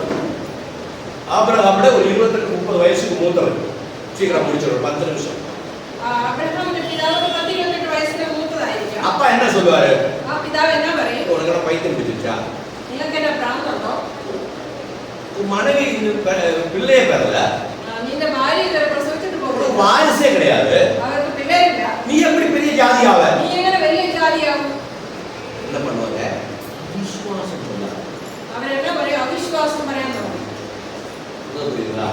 தேவனுடைய வாக்குத்தத்தங்களை நாம் பெற்று ஆசீர்வாதத்தை பெற்றுக்கொள்ள வேண்டும்னா முக்கியமான ஒரு காரியம் அப்படின்னு கேட்டீங்கன்னா, அவிசுவாசம் பேசக்கூடியவர்களோட நீங்க என்ன பண்ணக்கூடாது, ஃப்ரெண்ட்ஷிப் வச்சுக்கவே. അगर നമ്മൾ ദൈവത്തിൽ നിന്നൊരു അനുഗ്രഹം പ്രാപിക്കണമെങ്കിൽ ആ അനുഗ്രഹം അല്ലെങ്കിൽ ദൈവം പറഞ്ഞ വാഗ്ദത്തം നിറവേറണമെങ്കിൽ നമ്മൾ അത് അവിശ്വാസങ്ങളോട് പറയാൻ പാടില്ല. இல்ல உங்க அப்பா அம்மா விட்டு வாங்க, உங்க தம்பியை விட்டு வாங்க, உங்க அண்ணனை விட்டு வாங்கன்றது அர்த்தம். അതിനർത്ഥം ഇതല്ല അപ്പനെ അമ്മയെ വിട്ടിട്ട് പോ അല്ലെങ്കിൽ സഹോദരനെ വിട്ടിട്ട് ഓടാന്നുള്ള അർത്ഥമല്ല. தேவன் உங்களை ஆசீர்வதிப்பேன்னு சொல்றப்ப, இப்ப உதாரணத்துக்கு இவங்களை திரும்ப நான் சொல்றேன், கடையை வந்து ஆண்டவர் ஆசீர்வதிக்கிறதுனால தான் கொடுத்துருக்காரு. நிச்சயமா அதுக்கான வழிகளை ஆண்டவர் தரப்பா.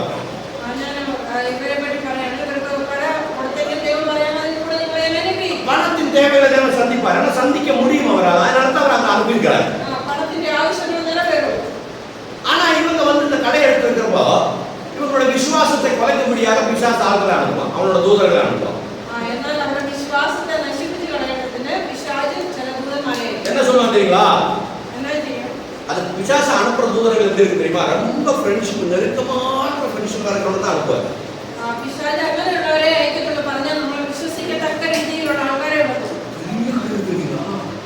വലിയ കടയാണ് എടുത്തേ. 4000 ரூபாய் உங்களால கொடுக்க முடியல. അയ്യോ അവിടെ 4000 നിങ്ങൾക്ക് കൊടുക്കാൻ പറ്റത്തില്ല. 7000 ரூபாய் எப்படி கொடுப்பீங்க? 7000 രൂപ നിങ്ങൾ എങ്ങനെ കൊടുക്കും? எரிஞ்சுக்கிட்டு இருந்த பல்பு அப்பவே ஃபியூஸ் ஆயிடும். കത്തിക്കൊണ്ടിരുന്ന ബൾബ് അന്നേരം ഫ്യൂസ് ആയി. சின்ன ஒரு ஸ்பார்க்கை கொண்டு போய் உள்ள போட்டு விட்டுட்டு என்ன பண்ணிடுவான், அவன் போயிடுவான். ചെറിയൊരു തിരി അവിടെ കൊടുത്തിട്ട് അവരെ പോകും. இப்போ யுமாஸ் விஷ்ணு ராஜபிரபு உட்காந்து என்ன செய்யணும் അവര് വിചാരിച്ചിട്ടുണ്ടെങ്കിൽ ഞങ്ങൾ ഇത്ര വലിയ കട എടുത്തിട്ട് എങ്ങനെ കൊടുക്കും? இதனால தான் ஆண்டவர் சொன்னாரு, உங்களுடைய ஆட்டிடியூட நீ சேஞ்ச் பண்ணணும். അവിടെയാണ് ദൈവം പറയുന്നത്, നിങ്ങളുടെ വിചാരം നീ മാറ്റണം, ചിന്ത മാറ്റണം. பாருங்க, நீங்க மனசா அந்த கடைக்கு போகல, നിങ്ങൾ സ്വയമായിട്ട് ആ കടയിൽ പോയത്. நீங்க நல்லா உட்கார்ந்து கவனிச்சு பார்த்தா தெரியும், உங்களை யாரோ ஜபர்தஸ்தி இந்த கடையில விட்டுருக்காங்க. ശ്രദ്ധിച്ചു നോക്കിയാൽ നിങ്ങൾക്ക് മനസ്സിലാവും, നിങ്ങളെ അവിടെ നാളെ ഓടിച്ചു വിട്ടതാണ്. எதுக்கு ஜபர்தஸ்தி விட்டாங்க? ഇതുകൊണ്ടാണ് ഓടിച്ചത്. ஆசீர்வதிக்கணும்னு ஆண்டவருக்கு ஆசை இருக்கிற ஆண்டவர் அவரை தள்ளி கொண்டு வர. ദൈവത്തിന് ആവശ്യമാണ് നിങ്ങളെ അനുഗ്രഹിക്കണം. இல்லாத இடங்களில் வசனம் சொல்லுகிறது, என்ன சொல்லுது, பாலைவனத்தில் நதிகளை நான் உண்டு பண்ணுவேன் அப்படின்னு சொல்லி வசனத்தில் இருக்கு. பாலைவனத்தில் என்ன பண்ணுவேன், நதிகளை உண்டு பண்ணுவேன். அதான் தேவனுடைய வல்லமை. சரிங்களா? இப்ப இல்லாத இடத்துல புது வழிகளை திறக்க தேவனால முடியும். ഇല്ലാത്ത ഇടത്ത് വഴിയെ തുറക്കാൻ ദൈവത്തിന് കഴിയും. அது என்ன செய்யணும்? நாம் அவருக்குள் நிலைத்திருக்க வேண்டும். அவருடைய வசனத்துக்குள் விசுவாசமாக இருக்க வேண்டும். அப்படி விசுவாசமாக இருக்கிற பொழுது இல்லாதவைகளை உண்டாக்கி கொடுக்க தேவனால முடியும். അവിടെ വിശ്വാസമുള്ളവരായിരിക്കുമ്പോൾ ഇല്ലാത്ത ഇടത്ത് ഉളവാക്കി കൊടുക്കാൻ ദൈവത്തിന് കഴിയും. ஆபிரகாம் போய் ஆண்டவர் டெய்லி ஒரு 4-5 தடவை அதை சொல்லி முடிச்சறேன். நான் ஒரு 4-5 தடவை ராத்திரில போய் உடனே ஆசீர்வதிப்பேன், பெரிய யாதி ஆக்கி உங்களுக்கு ராஜாக்கள் வரும் அப்படின்னு எல்லாம் புரிய எக்ஸார்ட்மென்ட் எல்லாம் கொடுத்து நல்லா என்கரேஜ் பண்ணாரு.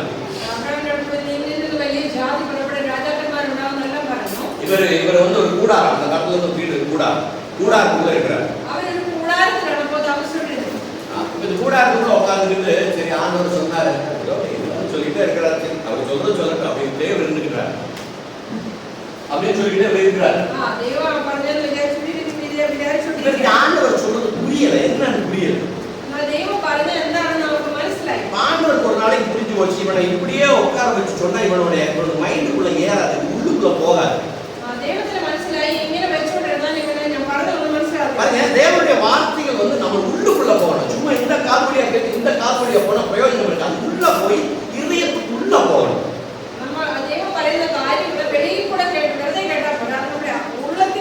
அதுக்கு ஆண்டவர் என்ன செஞ்சாரு, ஒரு நாள் இதே மாதிரி வந்து ராத்திரியில் என்ன பண்ணாரு அப்படின்னா, நான் நினைக்கிறேன் அன்னைக்கு தான் உலகத்துல இருக்கிற எல்லா நட்சத்திரங்களையும் ஆண்டவர் ஆகாசத்துல கொண்டு வந்திருப்பார்.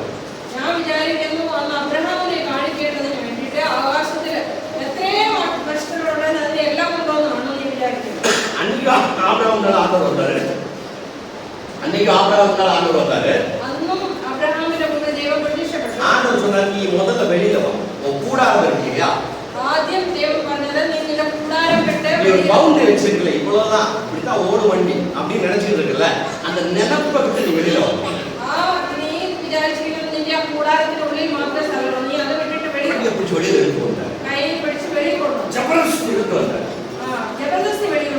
இழுத்துட்டு வந்து வெளியில வந்து இந்த கண்ணை திறந்து பாக்குறப்போ வெளியே வந்து மேலோட்டு நோக்கியப்போ ஆகாயத்துல அது வரைக்கும் இல்லாத நட்சத்திரம் கூட்டத்தை பாக்குறாங்க. அத்தனையே நாளும் காணாத ஒரு நட்சத்திரத்தின் கூட்டம். வசனம் சொல்லுகிறது ஆகாயத்துல வந்து கோடி கணக்குல லட்சக்கணக்குல பில்லியன் ட்ரில்லியன் கணக்குல நட்சத்திரங்கள் இருக்கு. நமக்கு அறியாம ஆகாசத்துல ஒத்திரி நட்சத்திரங்கள் வந்து நம்ம வாய்க்கணும். நான் என்னுடைய ஒரு கற்பனை, அன்னைக்குதான் ஆண்டவர் அந்த முழு ஆகாயத்தை அவ்வளவு கிளாரிட்டியா வெளிப்படுத்தி இருப்பார்னு நினைக்கிறேன். அதை வெளிப்படுத்திட்டு ஆண்டவர் சொன்னாரு, பா நான் இவ்வளவு நாள் உனக்கு சொன்னேன், உனக்கு புரிய மாட்டேங்குது, தலைக்குள்ள ஏற மாட்டேங்குது, ஒன்று பண்ணு, நீ உட்காந்து நட்சத்திரத்தை எழுது.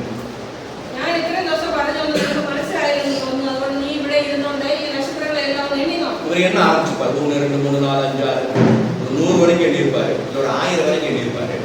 1000 வரைக்கும் என்ன முடிஞ்சு விட்டு அதுக்குள்ள என்ன முடியாது, ஒரு 2 3 தடவை எண்ணிருப்பாருன்னு வச்சுங்களேன்.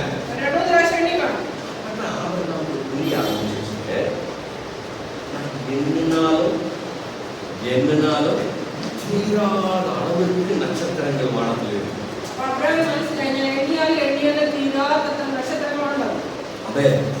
அடுத்த ஆண்டவர் என்ன பண்ணாரு, ஆபிரகாம் ஒரு கடற்கரைக்கு முன்னால் கொண்டு வராரு. ஆண்டவர் சொல்றாரு, மணல் இருக்குல்ல, இந்த மணல் ஒண்ணுனா இருக்கு என்ன அப்படின்னு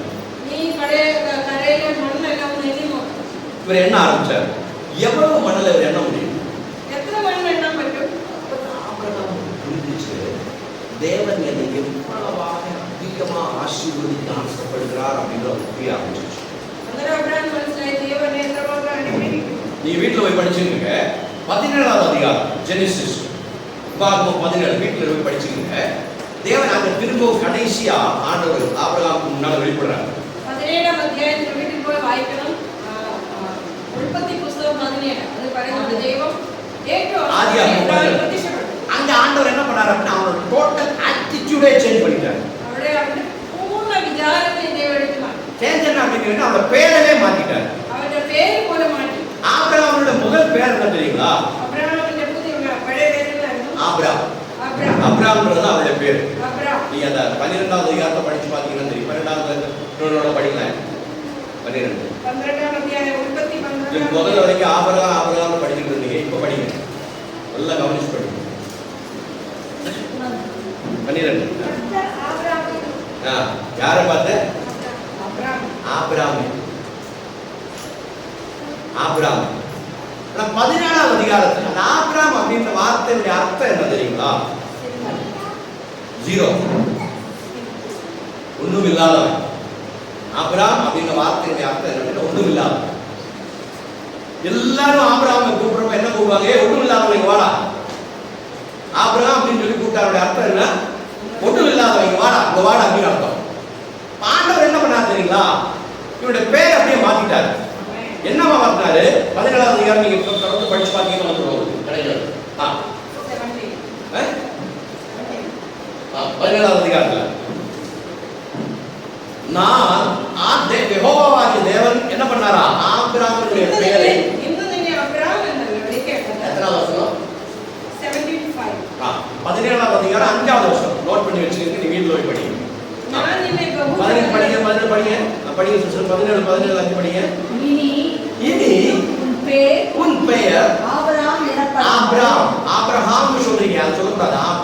ஆபிரகாம் என்று எண்ணப்படாமல் நான் உன்னை திரளான ஜாதிகளுக்கு. பாத்தீங்களா? அடுத்த பேருடைய அர்த்தம், அடுத்த பேருடைய அர்த்தம் அது என்ன அர்த்தம்? என்னது? நான் உனக்கு திரளான ஜாதிகளுக்கு தகப்பனாக ஏற்படுத்தினபடியால் உன் பெயர் ஆபிரகாம். இடையில சேர்த்து விடுங்க. முதல்ல ஒண்ணுமில்லாதவனை வாடா அப்படின்னு கூப்பிட்டு இருந்தவங்க, அடுத்த நாள் காலையில இருந்து ஒண்ணுமில்லாதவனை பார்த்து என்ன கூப்பிடுறாங்க? திரளான ஜாதிகளுக்கு அப்பாவே வா, திரளான ஜாதிகளுக்கு அப்பாவே வா, திரளான ஜாதிகளுக்கு அப்பாவே வான்னு சொல்லி கொடுவாங்க. ஆமென், ஆமென்.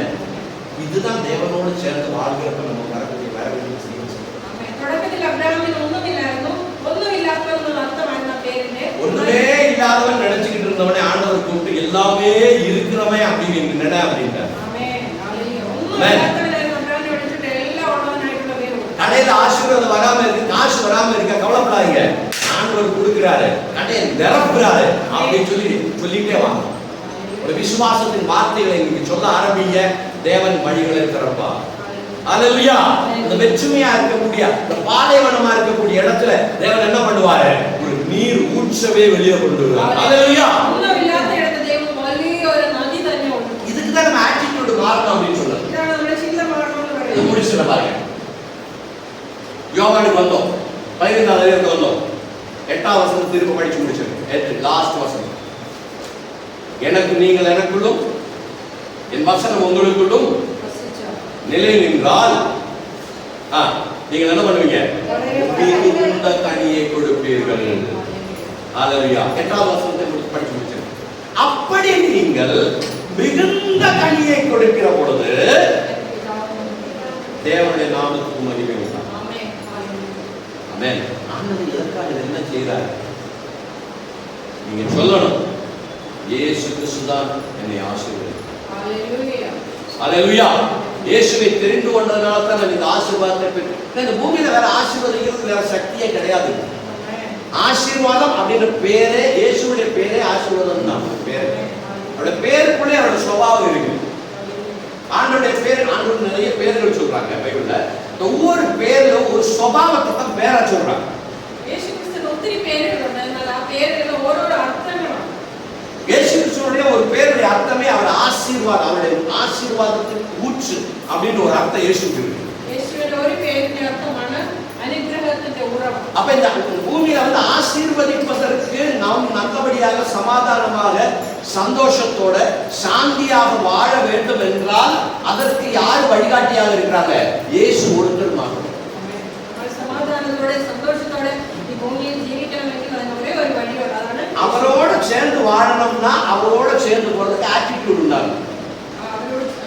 இயேசுவோட சேர்ந்து வசிக்கணும், அதுக்கு போக நல்ல ஒரு விசாரணை வழியோட. புரியுதுங்களா? ஒருத்தரோட சேர்ந்து போகணும்னா என்ன பண்ணணும்? ஒராளோட சேர்ந்து போனீங்கன்னா நானும் என்னுடைய மனைவியும் நாங்க வீட்டுல இருந்து கிளம்புறோம்.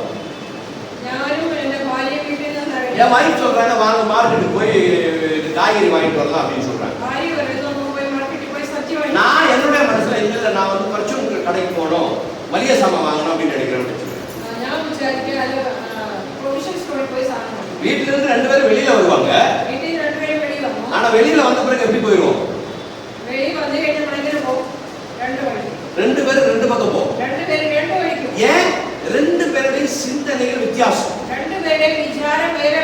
ஆமென். இப்ப நான் என்னுடைய மனைவியோட சேர்ந்து சரி நம்ம போய் காய்கறியை வாங்கிட்டு வரலாம் அப்படின்னு அவங்களுடைய சிந்தனைக்கு சேர்ந்து என்னுடைய சிந்தனைகளையும் சேர்த்து வைத்தால் நாங்கள் 2 பேரும் காய்கறி கேட்போம்.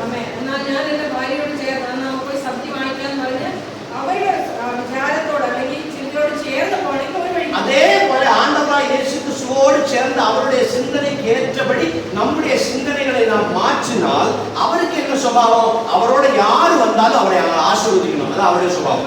യേശു ക്രിസ്തുവിനോട് ചേർന്ന് പോകാൻ തീരുമാനിച്ചാൽ ദൈവം നമ്മളെ അനുഗ്രഹിക്കും. യേശുവിന്റെ സ്വഭാവമാണ് കൂടെ പോകുന്നവരെ അനുഗ്രഹിക്കാൻ. அப்ப அவருடைய சிந்தனைக்கு ஏற்றபடி நம்முடைய சிந்தனைகளையும் நாம் மாற்றிக்கொள்ள வேண்டும். അതുകൊണ്ട് യേശു ക്രിസ്തുവിന്റെ വിചാരത്തിന് അനുസൃതമായി നമ്മുടെ ചിന്തകളെ നമ്മൾ മാറ്റണം. அதான் ஏசாயால படிச்சோம். உன்னுடைய நினைவுகள் எல்லாம் என்னுடைய நினைவுகள், നമ്മൾ യേശയ്യാവിൽ പഠിച്ചത് നിന്റെ വിചാരമല്ല എന്റെ വിചാരം, உங்களுடைய வழிகள் அல்ல என்னுடைய வழிகள். നിങ്ങളുടെ വഴികളല്ല എന്റെ വഴികൾ. ஆகாயம் பூமியை விட எவ்வளவு விரிவாக இருக்கிறதோ அவ்வளவு விரிவாக என்னுடைய நினைவுகளும் என்னுடைய வழிகளும் இருக்கிறது என்று சொல்லி ஆண்டவர் சொல்லுகிறார். ആമേൻ. ആകാശം ഭൂമിക്ക് മീതെ ഉയർന്നിരിക്കുന്നത് പോലെ എന്റെ വിചാരങ്ങളും നിങ്ങളുടെ വിചാരങ്ങളെക്കാൾ என்னை വലിയതാണ്. கேட்கிற அருமையான தேவனுடைய பிள்ளைகளை ஆண்டவர் பெரிய ஒரு ஆசீர்வாதத்துக்குள்ள கொண்டு வர ஆசைப்படுகிற பொழுது நீங்க சின்ன ஆசீர்வாதத்தை ஒதுங்க நினைக்கிறீங்க. ஆபிரகாம் இருக்கும். ദൈവം നിങ്ങളെ ഒത്തിരി അനുഗ്രഹിക്കാൻ വിചാരിക്കുമ്പോൾ നിങ്ങൾ നിങ്ങളുടെ ചെറിയ വിചാരത്തിൽ അനുഗ്രഹങ്ങൾ ഇരിക്കും. இன்னைக்கு பரிசுத்த ஆவியானவர் சொல்ல உங்களுக்கு பவுண்டரியை விட்டு நீங்க வெளியில வாங்க.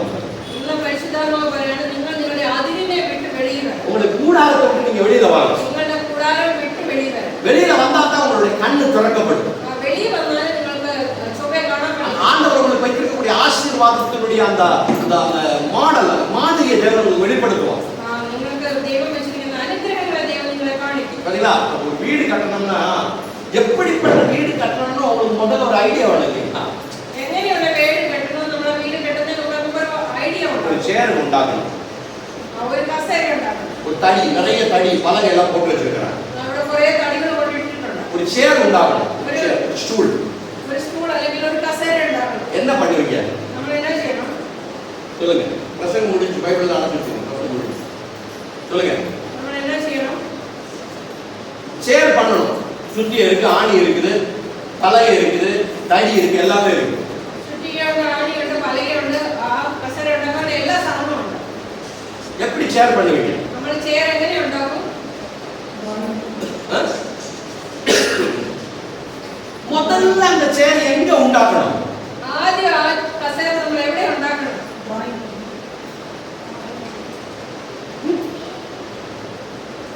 மனசுக்குள்ள உண்டாக்கணும். നമ്മുടെ മനസ്സിൽ ആ രൂപം വരണം. எப்படிப்பட்ட சேர் வேணும்? എങ്ങനെയുള്ള കസേര? 4 கால் வேணுமா, 3 கால் வேணுமா? 4 കാല് വേണോ, 3 இல்ல കാല്? மேலே இருக்கக்கூடிய தடி எப்படி ரவுண்டா இருக்கணுமா, ஸ்கொயரா இருக்கணுமா? മേളിലിരിക്കുന്ന ടോപ്പ് റൗണ്ട് വേണമോ ചതുരമായിട്ടിരിക്കണം? இப்ப நான் செய்யற சேர் ஸ்டூல் வந்து எப்படிப்பட்ட ஸ்டூலா இருக்கணும் அப்படின்னு உங்களுக்கு இதயத்துக்குள்ள ஒரு ப்ளூ பிரிண்ட் இருக்கணும். നമ്മൾ ചെയ്യാൻ പോകുന്ന കാര്യത്തെ പറ്റി നമ്മുടെ മനസ്സിൽ ഒരു വിചാരം, ഒരു ബ്ലൂ പ്രിന്റ് വേണം. அப்படி இல்லாம நீங்க ஸ்டூல் பண்ணீங்கன்னு வச்சுங்க, അങ്ങനെ വിചാരിക്കാതെ നമ്മൾ സ്കൂൾ ഉണ്ടാക്കിയെന്ന് വെച്ചോ, அது ஸ்டூல் மாதிரி இருக்குமா? അത് സ്കൂളായിരിക്കുമോ? என்ன இருக்குங்க, பலையெல்லாம் வச்சு உள்ள ஆணி அது மேல ஆணி எடுத்து வச்சிருக்கீங்க. உட்கார போன பார்த்தா ஒரு பக்கம் இந்த பக்கம் நீட்டிக்கிட்டு இருக்கும், இன்னொரு கால் இந்த பக்கம் நீட்டிக்கிட்டு இருக்கும், இன்னொரு கம்பிக்கு மேல நீட்டிக்கிட்டு இருக்கும், உட்கார முடியாது. அதுக்கு ஷேப்பே இருக்காது. புரியுதுங்களா? அதே மாதிரி தேவன் நம்மை ஆசீர்வதிக்க வேண்டும் என்றால் எப்படிப்பட்ட ஆசீர்வாதம் தேவன் நமக்கு வைத்திருக்கிறார் அப்படின்னு அவருடைய ப்ளூ பிரிண்ட் நம்ம வாங்கி நம்ம மனசுக்குள்ள வைக்கணும்.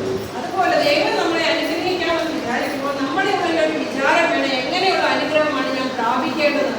அவன் அந்த ப்ளூ பிரிண்ட் நமக்குள்ள இருந்தா தான் தேவனோடு சேர்ந்து நாம் செயல்பட முடியும். അങ്ങനെയുള്ള ഒരു വിചാരം നമ്മുടെ ഉള്ളിലുണ്ടെങ്കിൽ മാത്രമേ നമുക്ക് ദൈവത്തോട് ചേർന്ന് நாம அந்த ஆசீர்வாதத்துக்குள்ள போய் சேர முடியும். നമ്മൾ അനുഗ്രഹത്തിൽ ചെന്ന് ചേരാൻ പറ്റും. கண்களை மூடுவோம், ஜெபிப்போம். നമ്മുടെ കണ്ണുകൾ അടയ്ക്കാനും നമുക്ക് പ്രാർത്ഥിക്കാം. அன்பின் பரலோக பிதாவே, இந்த நல்ல வேலைக்காக நன்றி செலுத்துகிறோம். സ്വർഗ്ഗീയ പിതാവേ, നല്ല സമയത്തിനായി ഞങ്ങളെ സ്തുതിക്കുന്നു. துதிக்கிறோம், ஆராதிக்கிறோம். ഞങ്ങളെ സ്തുതിക്കുന്നു, ആരാധിക്കുന്നു. நன்றி செலுத்த, பாடல்களை பாட, துதிகளை செலுத்த எங்களுக்கு தருணத்தை தந்தபடியால் ஸ்தோத்திரம். നന്ദി കരയറ്റുവാൻ, അങ്ങയെ സ്തുതിക്കുവാൻ, മഹത്വപ്പെടുത്തുവാൻ ഞങ്ങൾക്ക് വന്ന നല്ല അവസരത്തിനായി ഞങ്ങളെ தொடர்ந்து ஆண்டவரே ஸ்தோத்திரம். உடைய கரங்களை எங்களை ஒப்படைக்கிறோம். பெரிய அற்புதங்களை செய்கிறார்.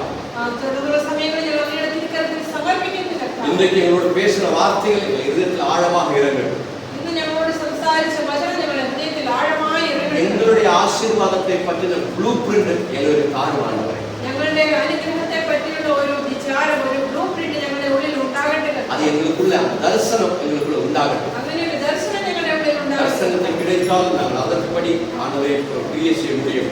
விசுவாசத்தோட உம்மோடு சேர்ந்து நடக்க முடியும். അങ്ങനെയുള്ള ഒരു ദർശനം പ്രാപിച്ച് അതിനനുസൃതമായി ഞങ്ങളോട് ചേർന്ന് ജീവിക്കാൻ ഞങ്ങളെ സഹായിക്കണം. அதற்காக இந்த வசனம் கேட்ட ஒவ்வொரு பிள்ளைகளையும் ஆசீர்வதிக்கிறோம். അതിനായി ഈ വചനം കേട്ട ഓരോ കുഞ്ഞുങ്ങളെയും ഞങ്ങളുടെ തിരുക്കരങ്ങളിൽ இன்னைக்கு സമർപ്പിക്കുന്നു. வர முடியாமல் வீடுகளில் இருக்கக்கூடிய பிள்ளைகளுக்காக ஸ்தோத்திரம் பண்ணுகிறோம். ഇന്ന് വരാതവരും വീട്ടിലായിരിക്കുന്നവരെ സമർപ്പിച്ച് പ്രാർത്ഥിക്കുന്നു. அவர்களை ஆசீர்வதிக்கிறார், அவரை அனுக்கிரகிக்குவார், பலப்படுத்துகிறார். அவரை சக்திப்படுத்துவார். இயேசுவின் நாமத்தில் ஜெபிக்கிறோம் நல்ல பிதா. இயேசுவின் நாமத்தில் சோதிக்கிற கிருபையோடு ஆமென் ஆமென். என் ஆத்துமாவே கர்த்தரை ஸ்தோத்திரி. முழுவதுமே பரிசுத்த நாமத்தை என் ஆத்துமாவே கர்த்தரை ஸ்தோத்திரி. கர்த்தரை சகல உபகாரங்களையும் ஆமென். தேவன் உங்களை ஆசீர்வதிப்பார். ஜெபம் பண்ணுங்க.